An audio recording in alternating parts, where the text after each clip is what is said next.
At Campbell House, Moon, a noble young man, suddenly wakes up in confusion as he remembers dying in a car accident. He wonders if he has somehow traveled through time. Looking around the room, he notices the palace-style furniture and Western decorations. He then checks the mirror and realizes the face staring back looks almost exactly like when he was a teenager. Moon panics as he wonders where exactly he has traveled. After calming down, he realizes he now looks like a handsome noble and makes him suspect this world might be like a game. Thinking carefully, he suddenly wonders if he is just imagining things after the accident. To confirm his suspicion, he grabs a knife to test something. Moon lightly cuts his finger and immediately feels the sharp pain as he finally accepts that he has truly traveled to another world. However, his expression turns dark as memories from this body suddenly surface. He learns that Moon once blasphemed the royal family, which caused him to lose his noble status and be exiled from the empire forever. Moon lies back in shock as he realizes the name is not just a coincidence. He remembers that he has transmigrated into a villain's body from a novel he used to read.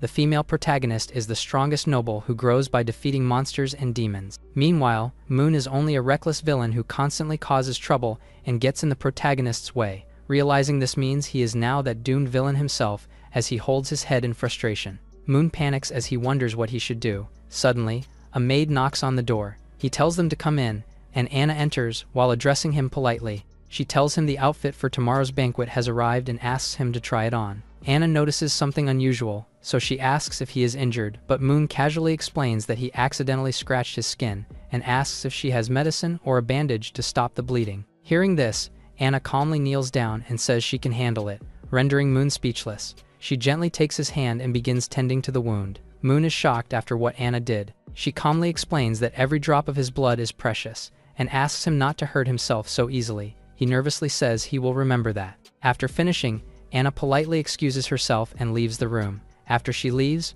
Moon is left stunned inside his room. His face turns red, then rolls in his bed as he secretly thinks she is incredibly cute. Meanwhile, Anna suddenly pauses outside the door as she remembers that he actually thanked her. Moon realizes he still has everything most people would envy and recalls that his downfall began when he provoked the female protagonist during his coming-of-age ceremony. Determined to avoid that fate, he decides he must not do anything reckless at the upcoming event. However, he suddenly remembers that Anna sent the dress for tomorrow's ceremony. Then his expression instantly turns stiff. Moon immediately panics and curses out loud. In desperation, he calls out for any kind of help he can think of, wondering if he has any cheats he can use. Left with no other choice, he decides the only solution is to personally apologize to the protagonist during the ceremony and resolve their conflict. Determined to endure whatever humiliation it takes, he convinces himself that a real man must be able to bend when necessary. After making up his mind, Moon decides that he will immediately kneel and apologize to avoid provoking her when he meets the protagonist tomorrow. Just as he prepares himself, something suddenly hits his head and knocks him forward. Looking back in confusion, he notices a strange book lying on the bed. This excites him as the plug-in has arrived. Looking at the strange book, he excitedly celebrates that fate may not have abandoned him yet. Determined to change the original ending, he decides to use this chance to control his own destiny. However, when he opens the book, his expression quickly turns confused. To his confusion, Moon discovers the book is completely blank with no words inside. Wondering if there is a special way to activate it, he starts thinking about the world's setting. He pricks his finger and lets a drop of blood fall onto the pages. Suddenly, a strange dark energy begins to appear around it and engulfs Moon as he recoils in shock. He suddenly loses consciousness and finds himself restrained in a dark room. Moon slowly regains awareness. Then Anna suddenly appears and says she has been waiting for him for a long time. Bound in chains and surrounded by pain, he struggles to move as she calmly explains that the suffering is meant to teach him a lesson. Anna then criticizes his cruel and selfish nature, saying he brings pain to others instead of kindness. She adds that she will cleanse him again and again with her love and that they will remain together forever. Terrified, Moon struggles against the chains as she declares that not even death can separate them. He screams in panic as he suddenly wakes up in his room, realizing it was just a dream. However, the lingering pain on his body makes the experience feel far too real. Thinking back, he suspects the book might have shown him some kind of prophetic vision, so he quickly opens it again. To his surprise, a warning suddenly appears on the pages telling him not to change fate. As the dark energy fades, Moon realizes the book is warning him not to change the original fate, or it would lead to a tragic outcome. Looking out the window, he reflects that the original ending was not that terrible, since he at least survived. Then he remembers that the useless second-generation noble eventually became a beggar, but convinces himself that his situation will be different. Moon confidently reminds himself that he was once a hard-working person who survived many struggles in modern society. He convinces himself that losing noble status is not a big deal and that he can start over in another country using his knowledge and experience. He later enjoys a luxurious meal he never had in his previous life, happily eating the delicious food. His mom, Duchess Joyce, notices his good mood and asks why he seems unusually happy today. Duke Leon, his dad, mentions that Moon must be excited about tomorrow's banquet. Moon calmly agrees, while Joyce proudly talks about how many noble girls might be charmed by him, but Moon is already engaged. She complains that Princess Celia is too cold and not worthy of their son. Hearing this, Moon simply smiles and questions who Celia is. Then he remembers that she is the Empire's beloved third princess. However, he then bluntly asks if they truly know what kind of person their son really is. He explains that in the original story, his actions would eventually cause the Campbell family to lose their status and disappear from the Empire's noble circle. Realizing the terrible future waiting for them, he quietly decides he cannot accept that ending and must find another way to deal with the coming fate. Moon realizes his exile was caused by his dad's treason during a power struggle, so he decides to remove the Campbell family from the incident. With only one day left before the coming-of-age ceremony, Moon knows he must quickly find a way to resolve the conflict with Celia. He suspects the mansion may hide something related to the plot, so he decides to sneak out later and investigate. Meanwhile, Noel, one of their maids, walks down the hallway while Moon is lost in thought, causing them to accidentally bump into each other. Noel kneels on the floor in pain after spilling the black tea prepared for their masters. Moon apologizes and explains he was lost in thought, while Noel looks up in shock. He extends his hand to help her up, but she panics immediately. Embarrassed, Noel hurriedly apologizes and tries to clean the stain from his clothes, but the mark will not go away, and she thinks she is finished. Noel panics and begs Moon not to punish her. After spilling the tea, Moon looks confused since it is only a small accident. As he supports her, he notices her body is burning hot and realizes she has a fever, so Moon tells her she must rest if she is sick, but she insists on working to prepare for tomorrow's ceremony. Anna arrives, and Moon asks her to arrange for Noel to rest. He asks for her name, and Noel finally introduces herself. However, Anna worries the ceremony tomorrow has already left them short on staff. Moon decides that any sick servants should rest and orders them to recruit temporary workers from outside the mansion. Anna obeys his orders and passes it to the head maid. As Moon walks away, Noel mentions how he previously refused to hire outsiders, but Anna tells her to just follow his orders and rest. Anna is in deep thought as Moon realizes there are subtle changes compared to the past. Meanwhile, several pieces of jewelry suddenly fall onto the floor, while Moon continues rummaging through the treasure chest and searching for the item he remembers. He recalls that the only way to deal with a magic genius like Celia is through a special potion that is expensive and illegal. He finally finds the item and remembers how difficult it was to obtain in the original story. The item turns out to be a VIP voucher for the underground black market. Later that night, Moon heads to the Chesford Chamber of Commerce and tells his attendants to wait while he goes to buy gold and silver jewelry for his parents. Moon walks through the dark streets. Following the route, he remembers he makes his way through the tunnels until he reaches a hidden door. A guard suddenly stops him and asks who is coming. Moon looks for Carrion and presents his credential. After checking it, the guard allows him to enter the Leopold underground black market.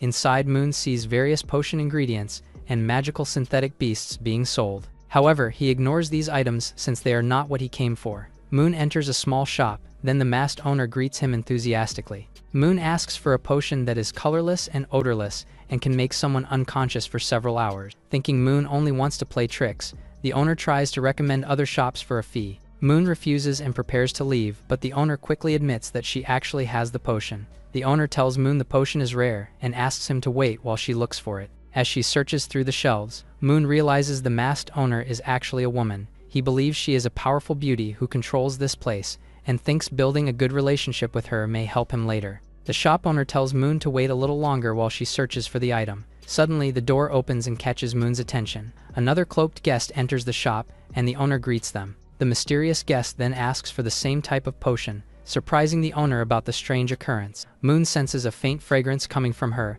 and begins to suspect it might be a woman. Although he knows the potion will likely be used to harm someone, he decides he cannot interfere. Meanwhile, the owner finally finds the potion and presents 2 bottles. Moon questions the bright color, but the owner says it becomes undetectable in drinks and 1 drop can knock an elephant unconscious, astonishing Moon. The owner confirms the potion is real and tells them the price is 130,000 emil with no bargaining allowed. However, the guest calmly says she does not have enough money and refuses to pay with emil. Instead, She offers valuable information, but the owner refuses. The guest convinces her that her intel is far more expensive than the potion. The owner finds the information interesting but asks if it is true. The guest calmly says the owner can verify it herself. Satisfied, the owner accepts the deal and hands over the potion. The guest thanks her and leaves the shop. Afterward, the owner turns to Moon and asks how he plans to pay, and he simply tells her to swipe his card. She tells Moon to keep the crystal card and gives him another bottle as a small gift, explaining it works better when paired with the red potion.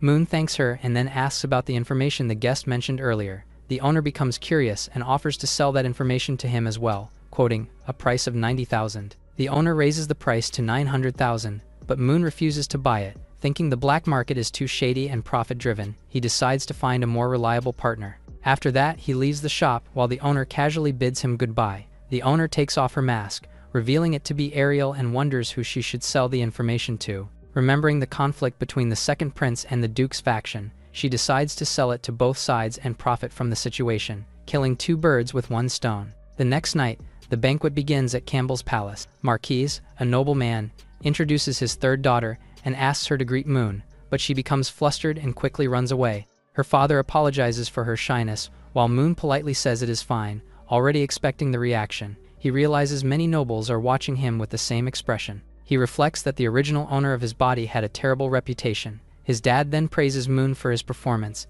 and says he is no longer worried about the ceremony. Moon simply promises to do his best. Everyone falls silent as the host announces the arrival of the third in line to the Leopold Empire. The pure white girl, blessed by the goddess of ice and snow, appears. Celia graces the banquet with her beauty. Moon's dad leaves to receive the other dukes and reminds him not to neglect the princess. Moon approaches Celia and greets her politely. He compliments her beauty and says she looks charming today. Celia thanks him for the compliment, but calmly remarks that such praise is rare coming from him. Moon laughs and says Celia makes him sound like a rude man. She agrees, then Moon politely escorts her to rest until the banquet begins. As she leaves, Moon admits she is beautiful but terrifying, just like the first female lead in the original story. Celia quietly senses that he feels different than before. Celia wonders if Moon has become more polite than before. Meanwhile, he overhears nobles gossiping about an illegitimate daughter who defeated her fiancé in a duel and was made Count Bugard's heir. As the crowd whispers about her status,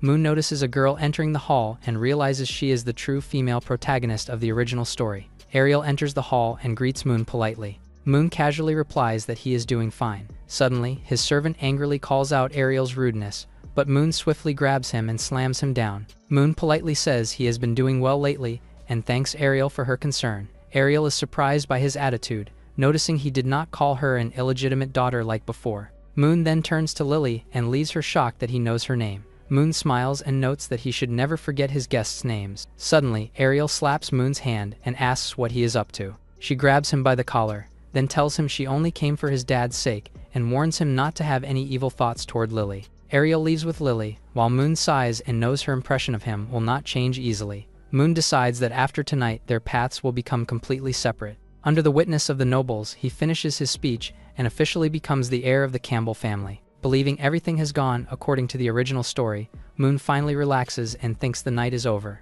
Moon decides it is finally time to proceed with his real plan. After spotting Celia standing alone, he approaches her and apologizes for leaving the princess unattended earlier. He then politely invites her to dance and compliments her beauty. Celia reluctantly accepts the invitation. As the nobles notice the two beginning to dance, Ariel and Lily also turn their attention toward them. While dancing together, Ariel praises his steps, but he calmly replies that he is still only at a beginner level. Celia notices that he has changed and questions if it is real. Remembering how he once invited a viscount's daughter in the past, Moon awkwardly reacts with embarrassment, while Celia asks if she imitated his rudeness well. Moon apologizes and asks Celia to forget what happened in the past. As the music continues, he quietly asks if she could come to his room afterward, explaining that he wants to discuss their engagement in detail. Moon asks Princess Celia if they can discuss their engagement privately. He says he knows the marriage is only a political arrangement ordered by the king. He adds that canceling it could affect the royal family's credibility, but suggests they work together to end the engagement. Celia agrees that the matter should be discussed between the two of them alone.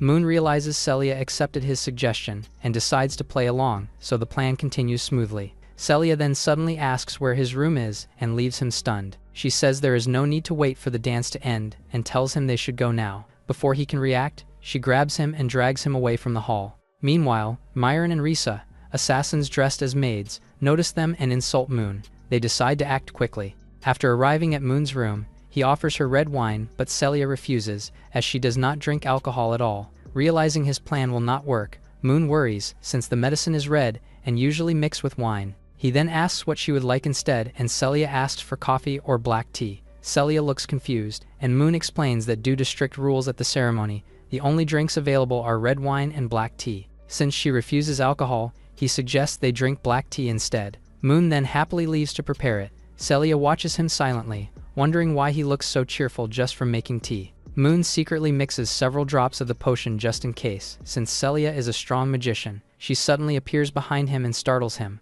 but he quickly finishes preparing the drink. He then politely asks her to take a seat, prompting him to sweat and panic. He is relieved when the medicine shows no magical fluctuations and believes he avoided being caught. Suddenly, he notices the spilled potion, prompting him to panic as his original plan to dilute and sell it is completely ruined. Just then, Celia calls for him, and Moon quickly regains his composure. Moon returns and apologizes for the wait. Celia looks at the drink, noticing that the tea is unusually red and seems to glow. Moon quickly claims it is a rare tea his family bought from the East. Celia finds him suspicious and tells Moon to drink first. Moon insists he would never tamper with the drinks, but she says it is proper etiquette for the host to drink first. Celia stops him as he takes a sip and casually switches their cups. Suddenly, she freezes instantly after drinking. Moon calls out to Celia as the drug quickly takes effect. She glares at him and accuses him, but she suddenly collapses onto the floor. Moon watches silently as she loses consciousness. Realizing the medicine worked, he notes that several drops made the effect much stronger than expected.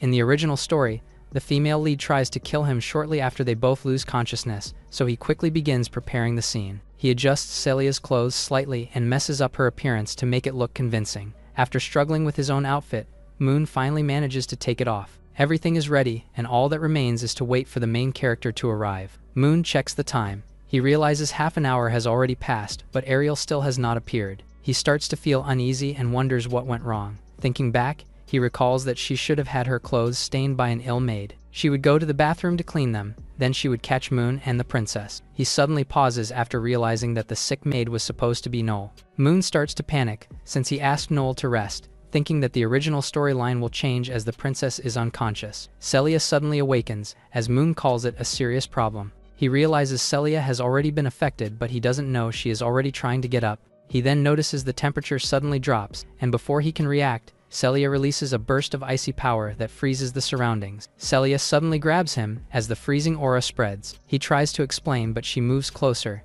and she feels her body heating up. Moon panics and says this state is not normal, and tells her to wait as he tries to call a doctor. The ice spreads as Celia presses him down and grabs onto him. He calls out to her and tries to wake her. He silently calls for Ariel to save him, but Celia stops him and acts on instinct. Meanwhile, Ariel brushes the stain from her clothes, complaining how careless Lily is for getting the cake on her. She senses something, then looks around before calling out to see who is there. As she moves forward, a maid stops her. Anna appears and politely tells her the area ahead is restricted. When Ariel asks why, Anna refuses to explain and tells her to turn back. She suddenly notices Ariel's clothes are dirty and offers to help.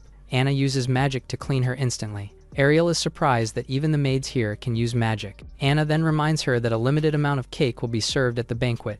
Exciting Ariel, she thanks Anna and leaves to get the cake. The maid watches her go before turning away. Ariel briefly recalls how strange Anna is and senses another person hiding but dismisses them. She also comments that Celia is already a grown-up. Ariel rushes off and focuses on getting the cake instead. Meanwhile, Mirren hides behind the door and asks if Ariel is their mission target. Risa then states that her former partner, number 9, failed the mission after being killed by Ariel despite being stronger. Mirren confirms the setup was done by the Lionheart King and notes they are close but have little time left. Mirren tells her to hurry, but Risa says that they still have time, knowing that Moon has already made his move. Moon exhales heavily and says it's finally over. He reflects that he used all his strength and barely maintained his identity, but something still feels off. He closes his eyes and realizes it didn't change anything. Celia stands before him and tells him to speak his final words. Moon smirks and refuses to answer. Celia prepares to execute him, and he immediately panics. Moon quickly thinks he will die if he fails to calm her down, so he relies on what he knows. He recalls that he once had love in front of him but failed to cherish it, only regretting it after losing it. Hearing that, He looks at her and wishes for another chance. His panic displays after barely dodging Celia's sudden strike. She questions why he is acting so disgusting. He tries to justify himself and says it could still count as sincerity since they never went that far before. She immediately rejects that idea and calls his actions dirty and vulgar. She replies that he could face her openly and prove his worth with strength and sincerity. Celia looks conflicted as she notes that Moon chose a shameless method instead. He tries to explain, but she cuts him off and forces him to kneel. A sudden noise catches their attention, and the atmosphere turns tense. She grabs him and demands to ask the people outside to leave, but he insists the room is soundproof. She clicks her tongue in frustration, then finally decides to spare him for now and orders him to get dressed and open the door. He realizes the situation is serious and thinks there are only a few options left, but all of them lead to a dead end. He sarcastically expects Ariel to arrive, but he looks confused when someone calls out to him, then turns to see Miran bringing food. He tells her to place the food on the table while she responds obediently. He then pauses and realizes he has never seen her before. She calmly explains that she was only recently selected into the Duke's mansion and is helping with the banquet. But in the next moment, Miran attacks suddenly and he shouts that it's an assassin. Moon suddenly realizes the attack is not aimed at him and immediately calls out to Celia. Miran appears in front of Celia and strikes, but a powerful clash erupts as the attack collides with Celia's defense. Moon is blown back by the impact and winces from the shock. He calls out to Celia as the fight continues right in front of him. Miran clashes with Celia at close range, but she holds her ground and pushes back. She coldly asks if her brother sent them, but Miran calmly refuses to answer and states that the information is confidential. Golden magic circles form above and declares that this will be her end. A massive explosion erupts inside the room. Miran retreats strategically and realizes even skilled mages would struggle against it. Her reaction changes after hearing Celia chanting. She pierces through the battlefield in a flash and strikes directly at the assassin. She keeps her focus on the fight while he realizes the situation is getting out of control. He rushes to the door as he tries to escape, but finds it completely locked. He tries to force it open, but the impact throws him back. He quickly understands the door was tampered with and suspects Miran is behind it. Moon pauses as a realization hits him. He recalls his own order to bring in outside servants for the event and realizes the enemy may have been watching the entire time. Another impact shakes the room and snaps him back. He steadies himself and admits that all he can do now is rely on Celia. Moon realizes the target is clearly Celia. He watches her dominate the fight but questions if this outcome is really safe. He considers that no one would even know what happened if she dies here. The assassin acknowledges her strength while observing her closely. Celia stays calm and analyzes the fight and concludes the opponent is relying on pure skill and movement. Miran admits she saw through the magic and confirms the rumors about Celia's strength. The princess calmly demands to know who sent her and offers to spare her life. The assassin laughs and refuses, saying she should not waste time talking. She then reveals that her goal is to stall for time. In the next moment, a sudden strike lands, as the situation takes a dangerous turn. The room is suddenly sealed by a powerful barrier as Risa struggles to maintain it. Miran calmly clears her movement. She takes out a red-filled bottle and begins a ritual. Celia immediately recognizes it as an evil ritual and prepares to stop her. Miran continues and asks for strength, while the danger rapidly escalates. Miran smirks as the ritual takes effect, releasing a wave of dark power that suppresses the surrounding elements. The force crashes into Celia and pushes her back. She steadies herself and glares forward. Miran steps out calmly from the smoke and shows no fear. She rushes in again and continues the attack while declaring that Celia will die. The princess prepares to respond, but the assassin moves faster and strikes. Miran suddenly pauses, seeing Celia steadies herself despite the damage. Miran presses the attack and declares that Celia can no longer use her ice magic. She overpowers her at close range. The impact sends the princess crashing back as the force explodes around them. She stumbles across the ground, injured and struggling to stay standing while catching her breath. Miran relaxes and says she finally feels comfortable as she turns towards Celia. She then charges in with a grin and aims for her head. A sudden strike cuts across, but before she can finish it, Moon rushes in and blocks her attack. He pulls Celia back into his arms and stops the fatal blow at the last moment, shocking the assassin. Celia looks at him in shock and asks why he did it. Moon coughs up and struggles to speak as he steadies himself. He noticed the open door earlier and realized he could still escape, but hesitated. Moon admits he cannot just stand by and watch Celia die, even with a way out in front of him. In the end, he decides he cannot abandon her. He suddenly calls out to Celia, urging her to act. Miran mocks him and calls him useless. Her expression snaps as she shouts in defiance. Celia lunges forward as she takes the opportunity. The princess moves in a flash and sends the assassin flying across the room. She coughs as the impact lands cleanly and ends the fight. Celia lowers her weapon and calmly says it's over. Moon collapses nearby and breathes heavily as he struggles to stay conscious. She looks down at him and realizes the attacker was not the one he expected and questions why he chose to save her. She tells him that no one will know what happened if she dies, but he lies there and admits it no longer matters to him. He recalls her earlier words about facing her properly, then looks at him and waits for his answer. He weakly asks if he acted like a real man. She calmly tells him his time is running out and asks him to leave his final words as he struggles to breathe. He says there is no need to leave any last words. She freezes as he apologizes. He lies there and admits that he truly likes her. His hand drops weakly to the ground, while she lowers her gaze and questions if a life and an apology can ever make up for what he did. She glares at him, then firmly rejects his apology. A glowing force surrounds him as her command echoes that he must live and repay his sins. His consciousness drifts as pain and fatigue fade, leaving only warmth. He lies still and realizes this is what it feels like after death, accepting that the end came by his own choice. As his thoughts continue, he decides he cannot ignore the consequences anymore and chooses to face what comes next. A dark shadow suddenly appears beside him, making him pause in confusion. The energy wraps around him and pulls him into it as he reacts in shock. Strange progress screens begin to form around him while the system starts loading. The force tightens and lifts him as he struggles to understand what is happening. He then sees a book-like interface appear in front of him. He shouts in anger while holding the book. A strange creature forms from the shadow and lets out a low sound. Meanwhile, the scene shifts to a sewer. Risa runs forward and thinks she is close to escaping. Suddenly, a voice stops her in place as she senses danger behind her. A massive fiery presence appears behind her, making her realize Leon has arrived. Leon steps forward surrounded by burning energy and calmly questions her presence. He then focuses on her intent and demands an explanation for her actions. Flames intensify behind him as he stands firmly, ready to hear her answer. Moon wakes up in his room while Anna sits nearby. Still dazed, he looks at her and questions who she is. She calmly introduces herself and checks on his condition, but he refuses help and insists he is fine. A sudden pain hits him, and he clutches his chest in discomfort. He suddenly collapses, and she quickly catches him. He apologizes for feeling weak, and she reassures him as she supports his body. He looks confused by what she says, while she calmly explains that she has been taking care of him by handling his medicine and daily needs. Hearing this, he becomes surprised as she continues explaining. She calmly asks if he needs help changing, but he quickly stops Anna and asks her to help him get to the toilet instead. She accepts his request without hesitation. He looks confused for a moment as she approaches, then suddenly lifts him up to carry him. Another maid notices and reacts in surprise. Anna carries him through the hallway without stopping. Moon becomes flustered in her arms. Reaching the room, he calls out to her and asks her to step outside. She insists on staying to protect him since it was his mom's orders. Moon pushes her out, then shuts the door close. Soon after, he is back in his room as Anna helps him sit on the bed. He learns it has been 3 days since he was asleep and leaves him shocked as he questions his condition. Anna reveals that Celia called the royal physician to treat him, but the heavy blood loss left him unconscious. He looks at the mark on his chest and thinks about the princess. He asks if Celia said anything, but learns she did not leave any message, which makes him quietly relieved. Anna adds that the matter should have been reported to the king.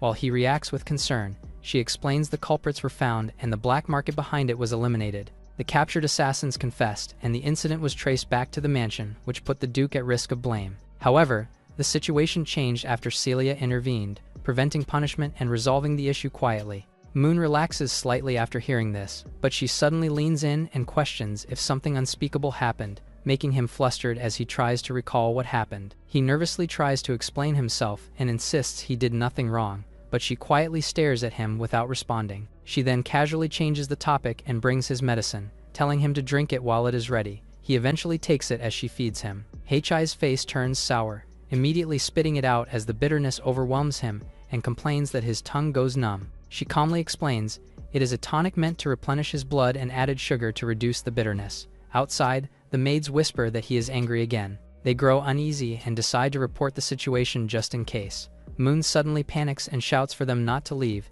insisting not to report him to his mom. He quickly grabs the bowl and drinks it in one go. The maids are startled by his sudden reaction and rush out. While he lowers the empty bowl and regains his composure, he suddenly throws up from the overwhelming taste. Anna calmly explains that drinking it too quickly causes nausea, and it should be taken little by little. He learns this is already the 4th dose and only needs 2 more to recover. He complains about how unbearably bitter it is while losing motivation. Anna prepares tea and a small dessert, calmly telling him there is still time before dinner. He accepts the food and casually mentions rewarding her for the past few days, while she politely says she will report to his family first before leaving. She informs him about a letter from the palace and reminds him to check it later. He pauses, then a thought crosses his mind and calls her back. He questions how he can still eat sweets despite being weak, and yet struggles with the bitter medicine. She pauses for a moment, while he explains that he is just a little curious to know. Anna admits she added a lot of sugar, and reveals she fed it to him directly. He slowly processes her words,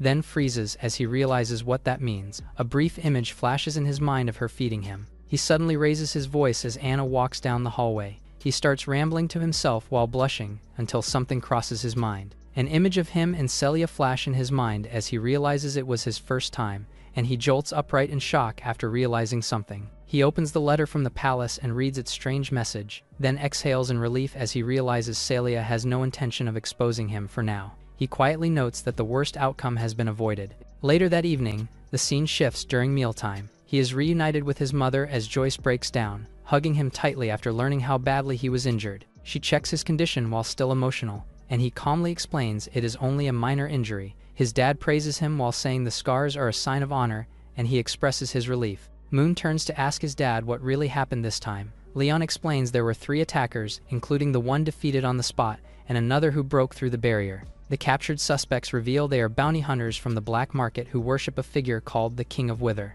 Moon realizes this group was not in the original story and assumes they are a minor force. The gang is a vicious criminal group who will do anything for money. Joyce confirms the organization has already been wiped out and assures him that everything has been taken care of. His mom reminds him of their family's status and vows not to let the attackers go. Moon calmly asks if they found who hired them while continuing to eat. His dad reveals the captured hunters were cursed and would die if the mastermind was exposed. Although the black market was destroyed, no evidence confirmed who was behind it, though suspicion fell on Celia's side. Hearing this, he is surprised that his dad was the one who wiped out the underground market like in the original story. He recalls a bounty was placed on the princess and the assassination succeeded, which led the king to purge the underground world. The massacre lasted for months and turned the sewers red in what became known as the Blood River Incident. He realizes the event happened early, and with the black market gone, the princess may survive and the tragedy may never occur. He remembers that incident was a major turning point involving Ariel and a large-scale clash between royal forces and the underground. After overcoming multiple crises, her strength steadily improves while he notes that the original turning point may no longer happen.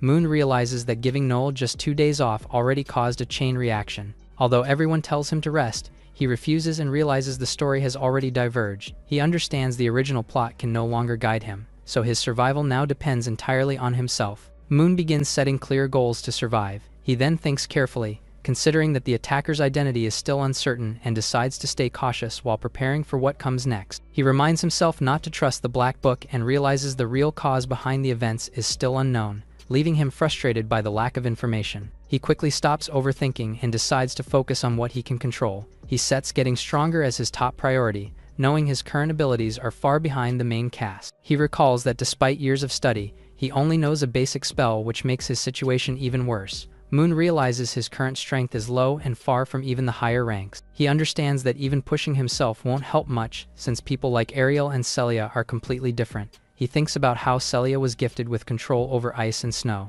He then considers Ariel, who holds multiple divine blessings and overwhelming combat power. He admits that even against ordinary opponents, he still stands no chance at his current level. Moon analyzes his situation, realizing he must quickly reach a level where he can protect himself even against Ariel. He notes that although the enemies are powerful, the recent incident also awakened a new ability within him. He decides to rely on the Black Book, preparing to use it as his next move. The book crashes violently into him, triggering him to scream in pain. He scolds it and fears he might not be capable in the future. Moon steadies himself and looks at the book as it begins reacting, then notices something unusual as its pages start turning on their own. He reads the book and realizes it is recording everything that happened to him in detail. He notices strange red text appearing and begins to question what it means. Suddenly, the book reacts again, and a red force engulfs him as he struggles to resist. He complains about the lack of warning as the energy drags him into another space. Moon lands in a dark area and tries to figure out where he is. He suspects it might be a space inside the Black Book.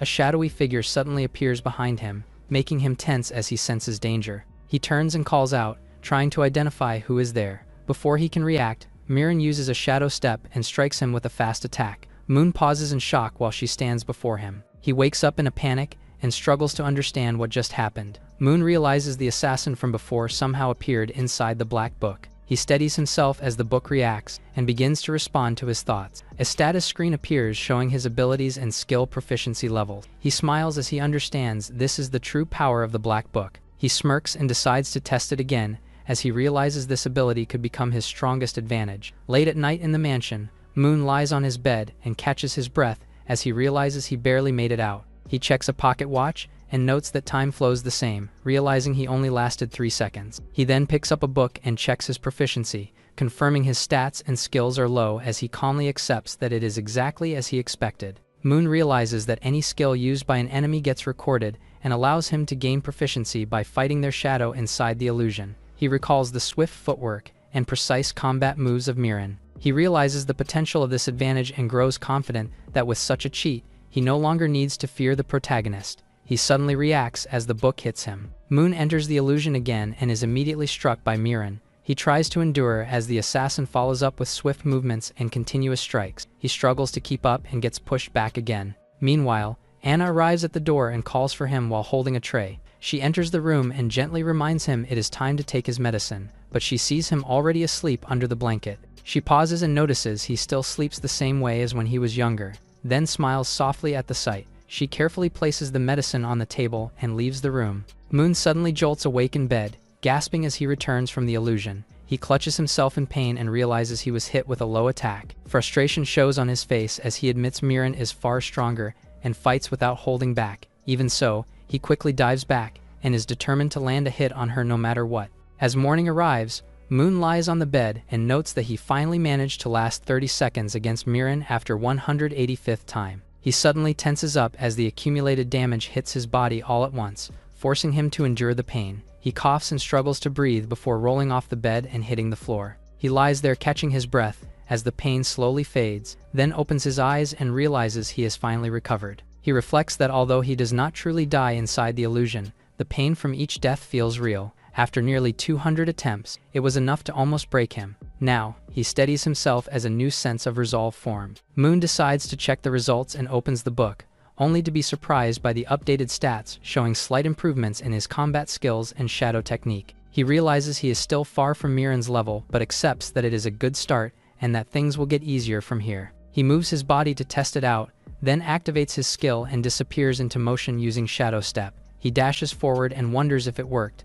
then clenches his fist in excitement as he confirms it did. Suddenly, pain shoots through his foot, and he winces as the strain hits him hard. He collapses while clutching his leg, realizing the technique puts too much pressure on his body. He quickly accepts that it is not meant for someone at his tier yet. Moon admits that he is still too weak and realizes he needs a proper teacher. He recalls that the academy is about to start, but it's hard to find a strong warrior to train him. He reflects on how martial training is often overlooked in this world. Suddenly, he remembers a powerful warrior from the original story who faced countless enemies alone, and a faint smile forms as he considers this new direction. Moon recalls the legendary warrior who is none other than his dad. It is revealed that the most powerful warrior in the past century is a single man who rose through countless battles, becoming a royal guard at a young age and later earning great achievements across the empire. He never lost a battle and eventually was granted the title of Lionheart King and rising to Duke through pure military merit. His dad is the strongest warrior in the empire, so he relies on him instead of the academy, choosing to stay home and train under him directly. Moon hears someone call for him and turns his head,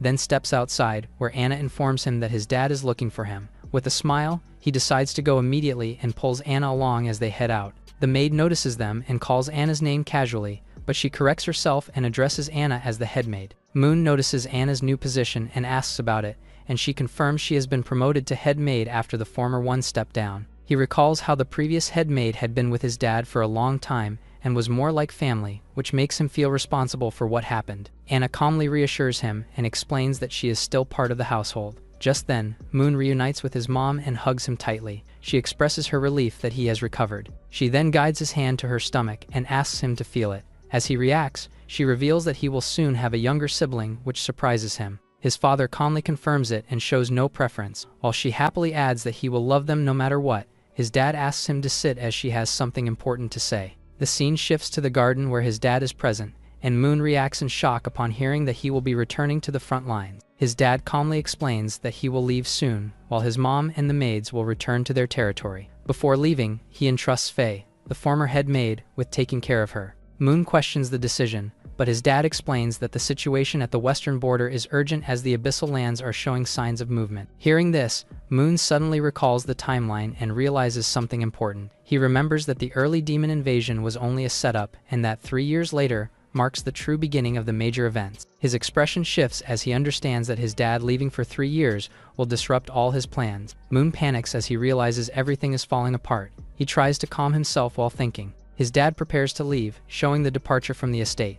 Leon gently scolds Joyce for being too emotional while reminding him to stay strong. Then he calls out to Moon and draws his attention back. His dad praises him for his courage and reminds him of their duty as part of the family, then shows him the family crest and explains its meaning as the Empire's blade against its enemies. Moon will stand on his own battlefield one day and choose his own path while assuring him that everything he needs has already been prepared. Moon listens quietly as he takes in his words. Suddenly, his dad's tone shifts and asks him what he thinks of Anna. Moon looks at Anna and admits she is kind, then awkwardly answers when asked if he likes her. His dad then pushes the idea further, pointing out her good background and urging him to act quickly if he is interested. Moon is caught off guard and questions if he is being told to be with her, but his thoughts shift as he remembers his engagement to Celia. His father dismisses the concern and explains that the engagement was only political. He then states his true intention clearly, saying he wants to see a grandchild within 3 years. As Moon and Anna watch the carriage leaves, she asks if he needs her after hearing her name mentioned earlier, but he smiles with embarrassment. While he brings up how his dad wants to pair them to continue the family line, but he dismisses it as a joke. He reminds her that she is only a maid and will follow her own path. Moon tells her that she should tell him if she ever finds someone she loves, and he will let her go. He gently pats her and encourages her to chase her own happiness. He grins to himself as he walks away thinking he handled it perfectly, but Anna lowers her head quietly and reflects on what he said. Her hand trembles and acknowledges that he has changed. She decides she cannot wait any longer as she prepares to act that night. Later in the library, Moon reflects that things are not going as planned, but focuses on getting stronger through self-study. He plans to pause school and avoid unnecessary risks while training in secret. He continues reading as he realizes he still has a long way to go. Moon decides to confirm the book's ability again, then opens it as dark energy flows around him. The information is absorbed instantly and allows him to grasp multiple techniques without memorizing them manually. Realizing its efficiency, he grows confident in this method and continues using it to train.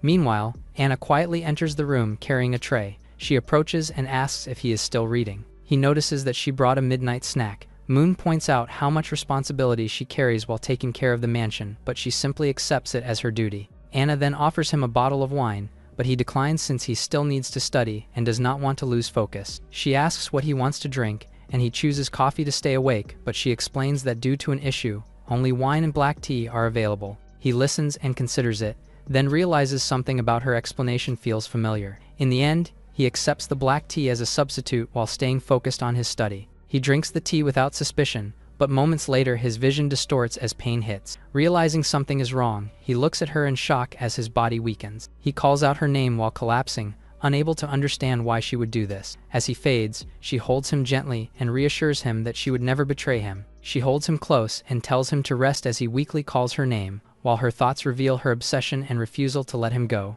His eyes widen as his consciousness fades. Then he suddenly jolts awake and finds himself restrained. He struggles against the bindings and recalls the person from the prophecy. Anna appears before him with a calm smile and confirms the drug worked as she watches him closely. Moon panics and questions what she is doing, but she calmly tells him he already knows. She believes that they belong to each other while insisting she is fixing him. He struggles and tries to reason with her, but she refuses and silences him. Anna leans closer and declares that he will belong entirely to her from this moment on. Moon's eyes grow heavy as he wonders if it is finally over. He reflects on how his life ended in an unexpected way and recalls the one responsible behind everything. Moon tells her she does not need to force herself and can release him, but she leans closer and silences him. She calmly insists that this pain means nothing compared to the years she waited. She reminds him that she has always protected and guided him. In the end, she declares that everything she has done was to keep him by her side, refusing to let him leave no matter what.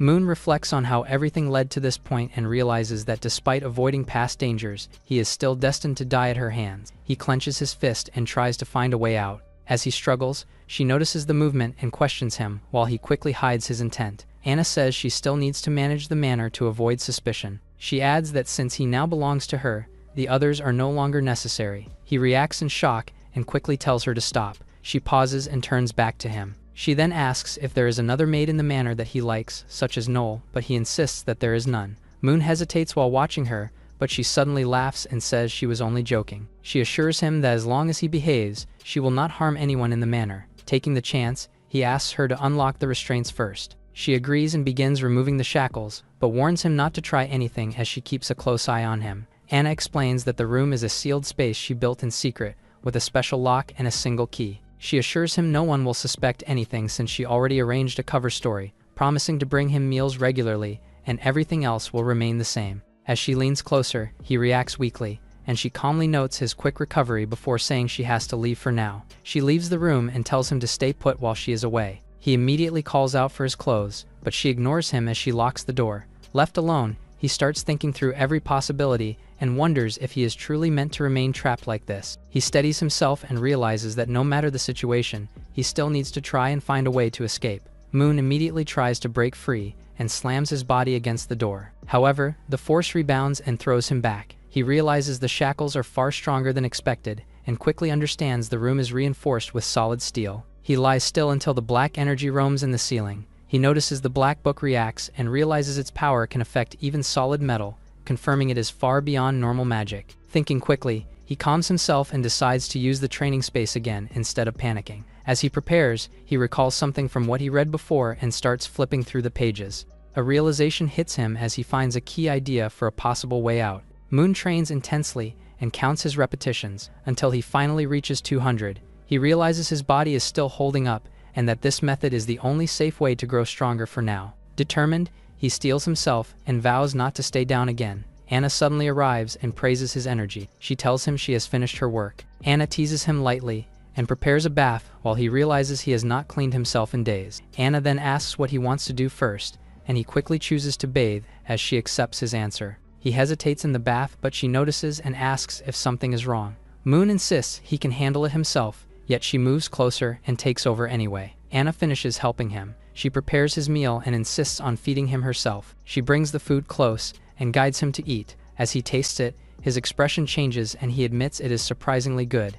He continues eating and enjoys the meal. Anna praises him for eating well and explains that he is already used to the taste, while he grows curious about what kind of meat it is. She calmly reveals its origin, leaving him stunned as he repeats it in disbelief. She then casually explains more about the creature it came from, while he freezes in shock at the realization. He immediately spits it out in shock as she calmly explains she has been feeding him similar meals for a long time. He reacts in disbelief and struggles to accept it while she continues speaking as if it is normal. Unable to hold back anymore, he bursts out in frustration and protests about being trapped and forced to eat this kind of food. He points at her and demands to be released, unable to endure the situation any longer. Moon prepares to act, but suddenly weakens again. Anna holds him and explains she understands his anger, but refuses to let him go no matter what. She gently tells him to rest and leave everything to her. While the night stretches on outside, Moon lies back on his bed, exhausted. Anna notices he is awake, then calmly adjusts herself while speaking. She admits she pushed him too far before, and says she will ease up this time. She checks on him and asks if he feels any discomfort, but he responds coldly. She then asks if he is still angry. After seeing his reaction, she offers him a small request as a reward for behaving. He immediately demands freedom, but she rejects it without hesitation. He tries to settle for something smaller, yet she refuses again. Anna is prepared to give him the freedom to choose what to eat instead. Choosing what to eat is a small request, but Moon accepts it as his only option. He sits up and thinks about it, then mentions autumn is coming while recalling peaceful memories from before and eating a seasonal fish. Anna considers it and realizes the place he mentioned is far away, but Moon snaps back. He compares his past freedom to his current imprisonment and calls his situation miserable. He covers himself and complains that even simple things like eating fresh fish are now impossible. Anna quietly acknowledges his feelings. Moon suddenly reacts in surprise as she agrees, and she promises to bring him fresh fish from the lake. He praises her reliability, making her blush as he expects her to deliver.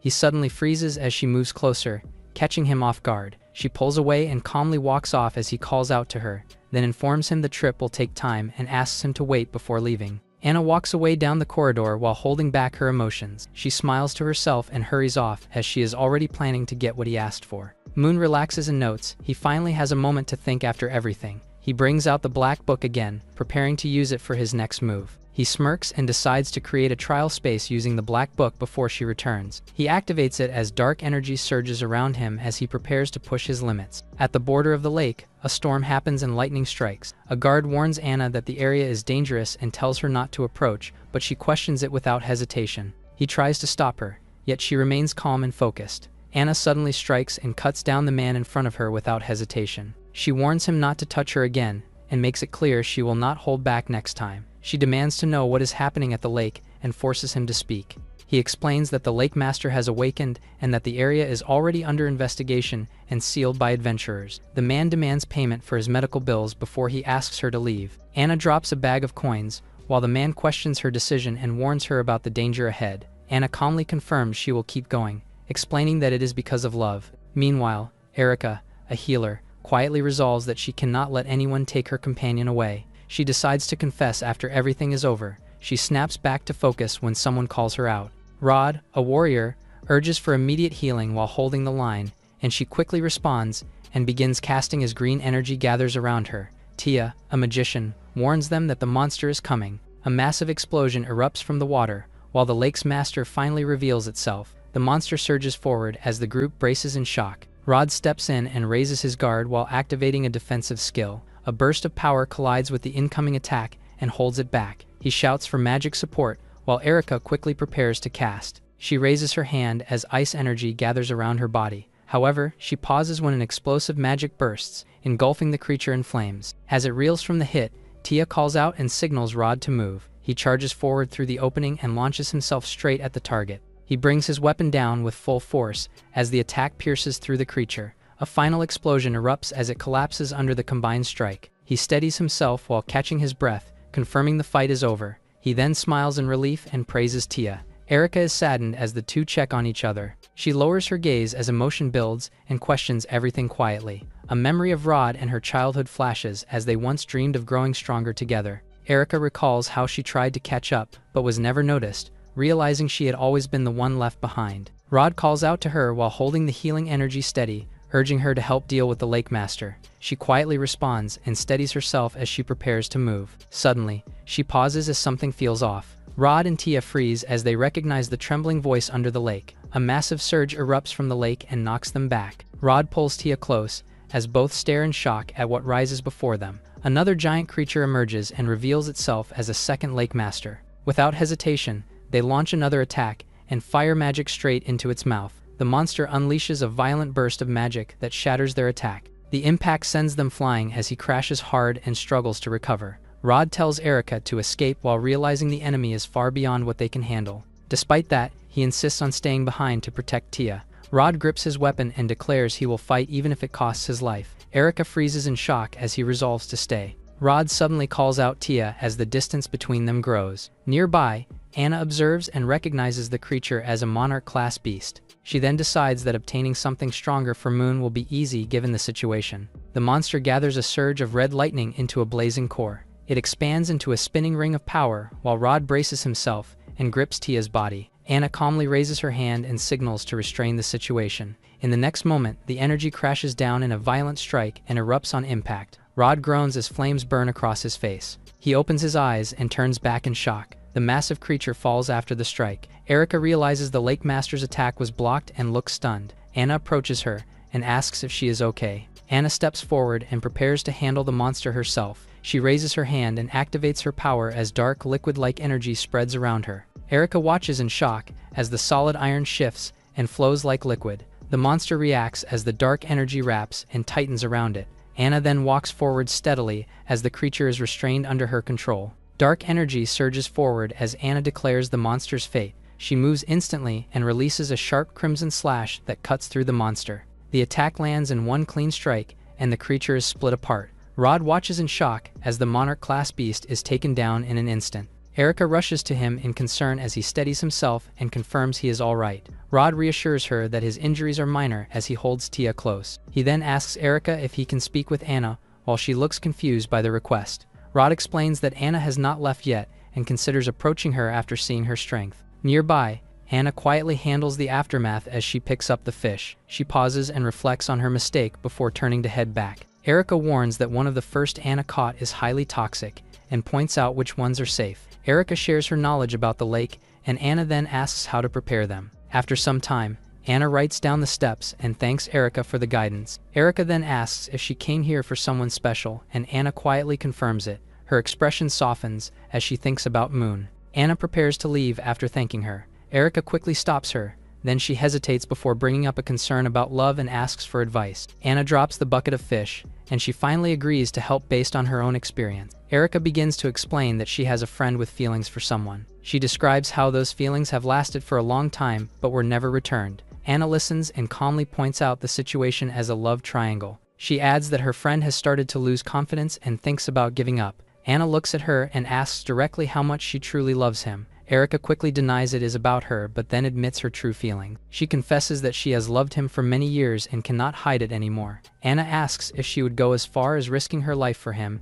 and she answers without hesitation. Anna calmly tells her that she already has her answer. She then adds that if her feelings are truly that deep, there is no need to keep questioning it. Anna tells her to follow what her heart truly wants, and to give everything for the one she loves. Erica watches Anna leave as her words echo in her mind. She repeats them to herself while her expression grows serious. A strange red energy begins to form around her as something within her reacts. She suddenly collapses as the power surges. In the distance, Rod and Tia notice and call out to her in alarm. A dark voice begins to whisper and feeds into her thoughts. Her expression changes as anger and jealousy take over while the energy burns around her. The voice continues to guide her and pushes her to follow her deepest desires. She stands up as the power spreads across her body and takes control. The voice offers her strength and fills her with overwhelming energy. Rod checks on Erica after seeing her collapse. She quickly reassures him and brushes it off as exhaustion. Rod reflects on the situation and realizes how much Anna helped them. Tia suddenly notices something strange, and they both look at Erica as a red glow begins to form on her chest.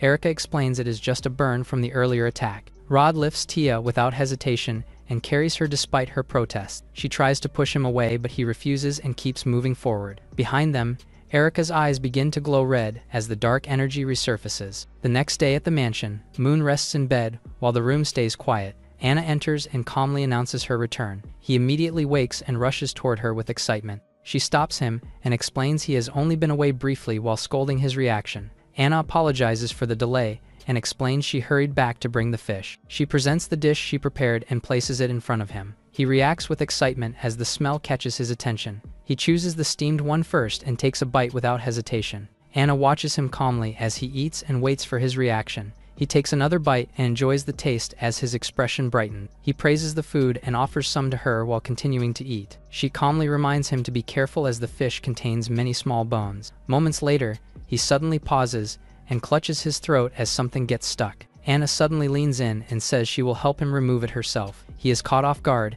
and tries to stop her as she calmly explains her method. She moves closer without hesitation while he panics and protests. Before he can react, she pushes him down and proceeds to help him directly as he struggles in surprise. After a moment, she pulls back and calmly states that it is already taken care of. He lies there and decides to continue eating more carefully on his own. Anna watches him quietly with a faint smile. After he is done, he lies back while Anna proposes an activity to him. He clarifies what she meant until she brings up about the air that his dad mentioned before. He suddenly stops her and insists it is not the right time. She looks confused and asks for the reason. He explains that they are both tired and not in good condition. After everything that happened, she pauses and then understands his concern. After thinking it through, she agrees to wait and suggests continuing later instead. Instead, she reports that on her way back she passed through a well-known city famous for its craftsmanship. She then reveals she bought something specifically for him. As she mentions the material and design, he imagines the outfit and reveals it is a black silk costume. He freezes for a moment,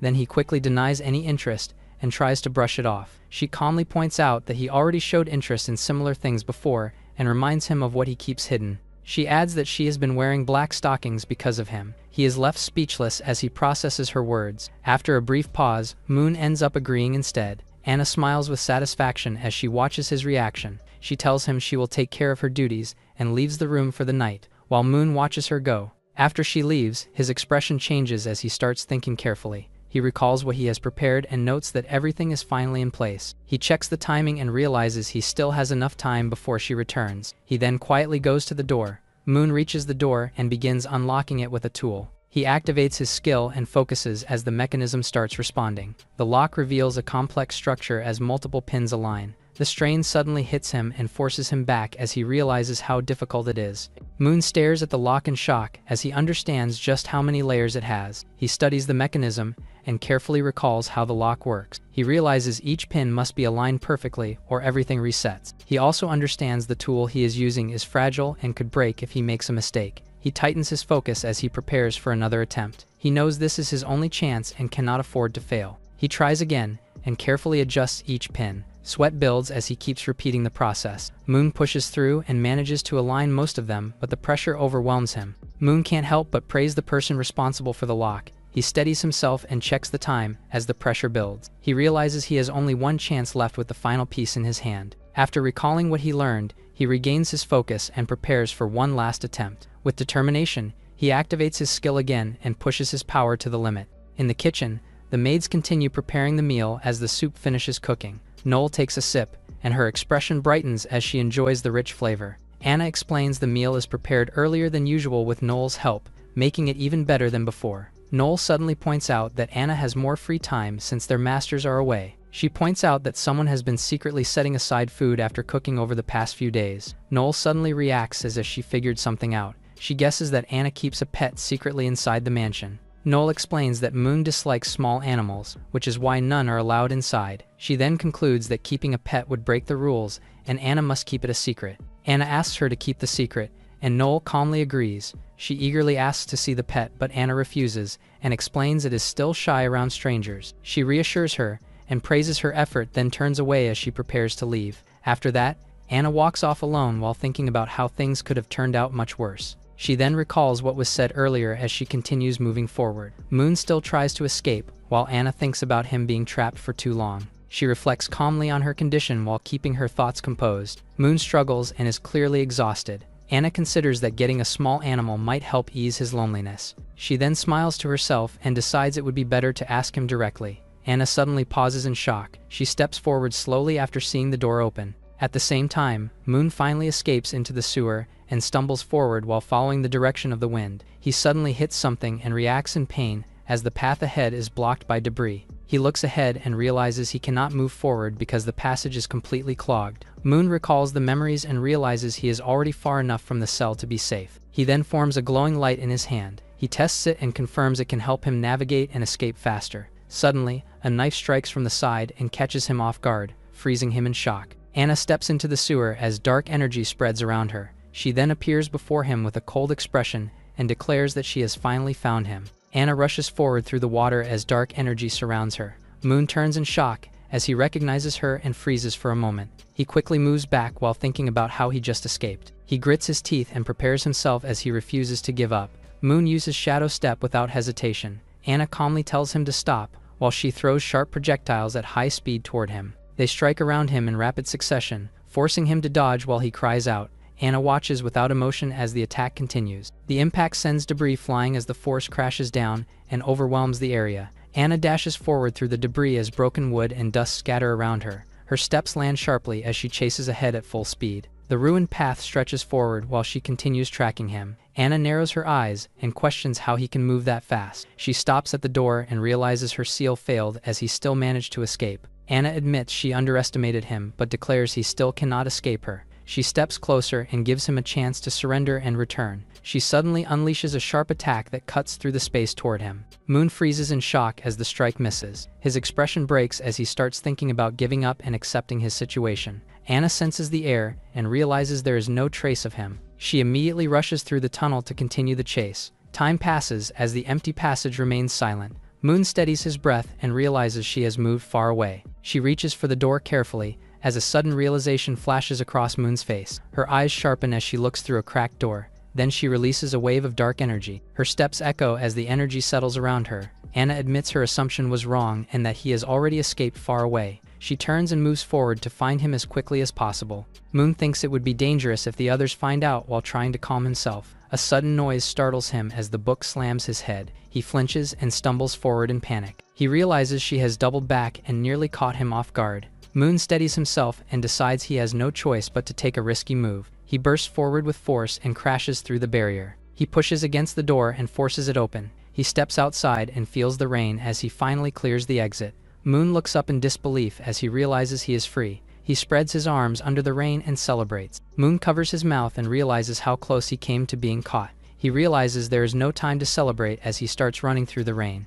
2 days later on the plains, Moon lies on the grass after escaping the capital's reach. He relaxes under the sun as fatigue sets in and considers getting some sleep, but he decides not to lower his guard yet. He then thinks about his options and concludes the academy is the closer path to fully escape. Moon walks along the river, with his mind clearer, and decides to move without stopping. Suddenly, voices call out, and he turns to see 3 men blocking an adventurer's path. The bandits mock and demand that the person hands over everything she has. The adventurer turns out to be Erica and warns them about the consequences of robbing her. The bandit leader mocks her and points out they cannot sense any combat aura. Erica questions their actions and warns that a passing hero might stop them. They burst into laughter and dismiss the idea. The leader steps forward and proudly calls themselves professional bandits. The others spread out and signal they already have a plan and a clear escape route. They position themselves and coordinate carefully as they lock in. The leader notices her movement and warns her to stop trying to create distance to cast a spell. Erica grips her weapon and hesitates as he threatens to strike if she moves again.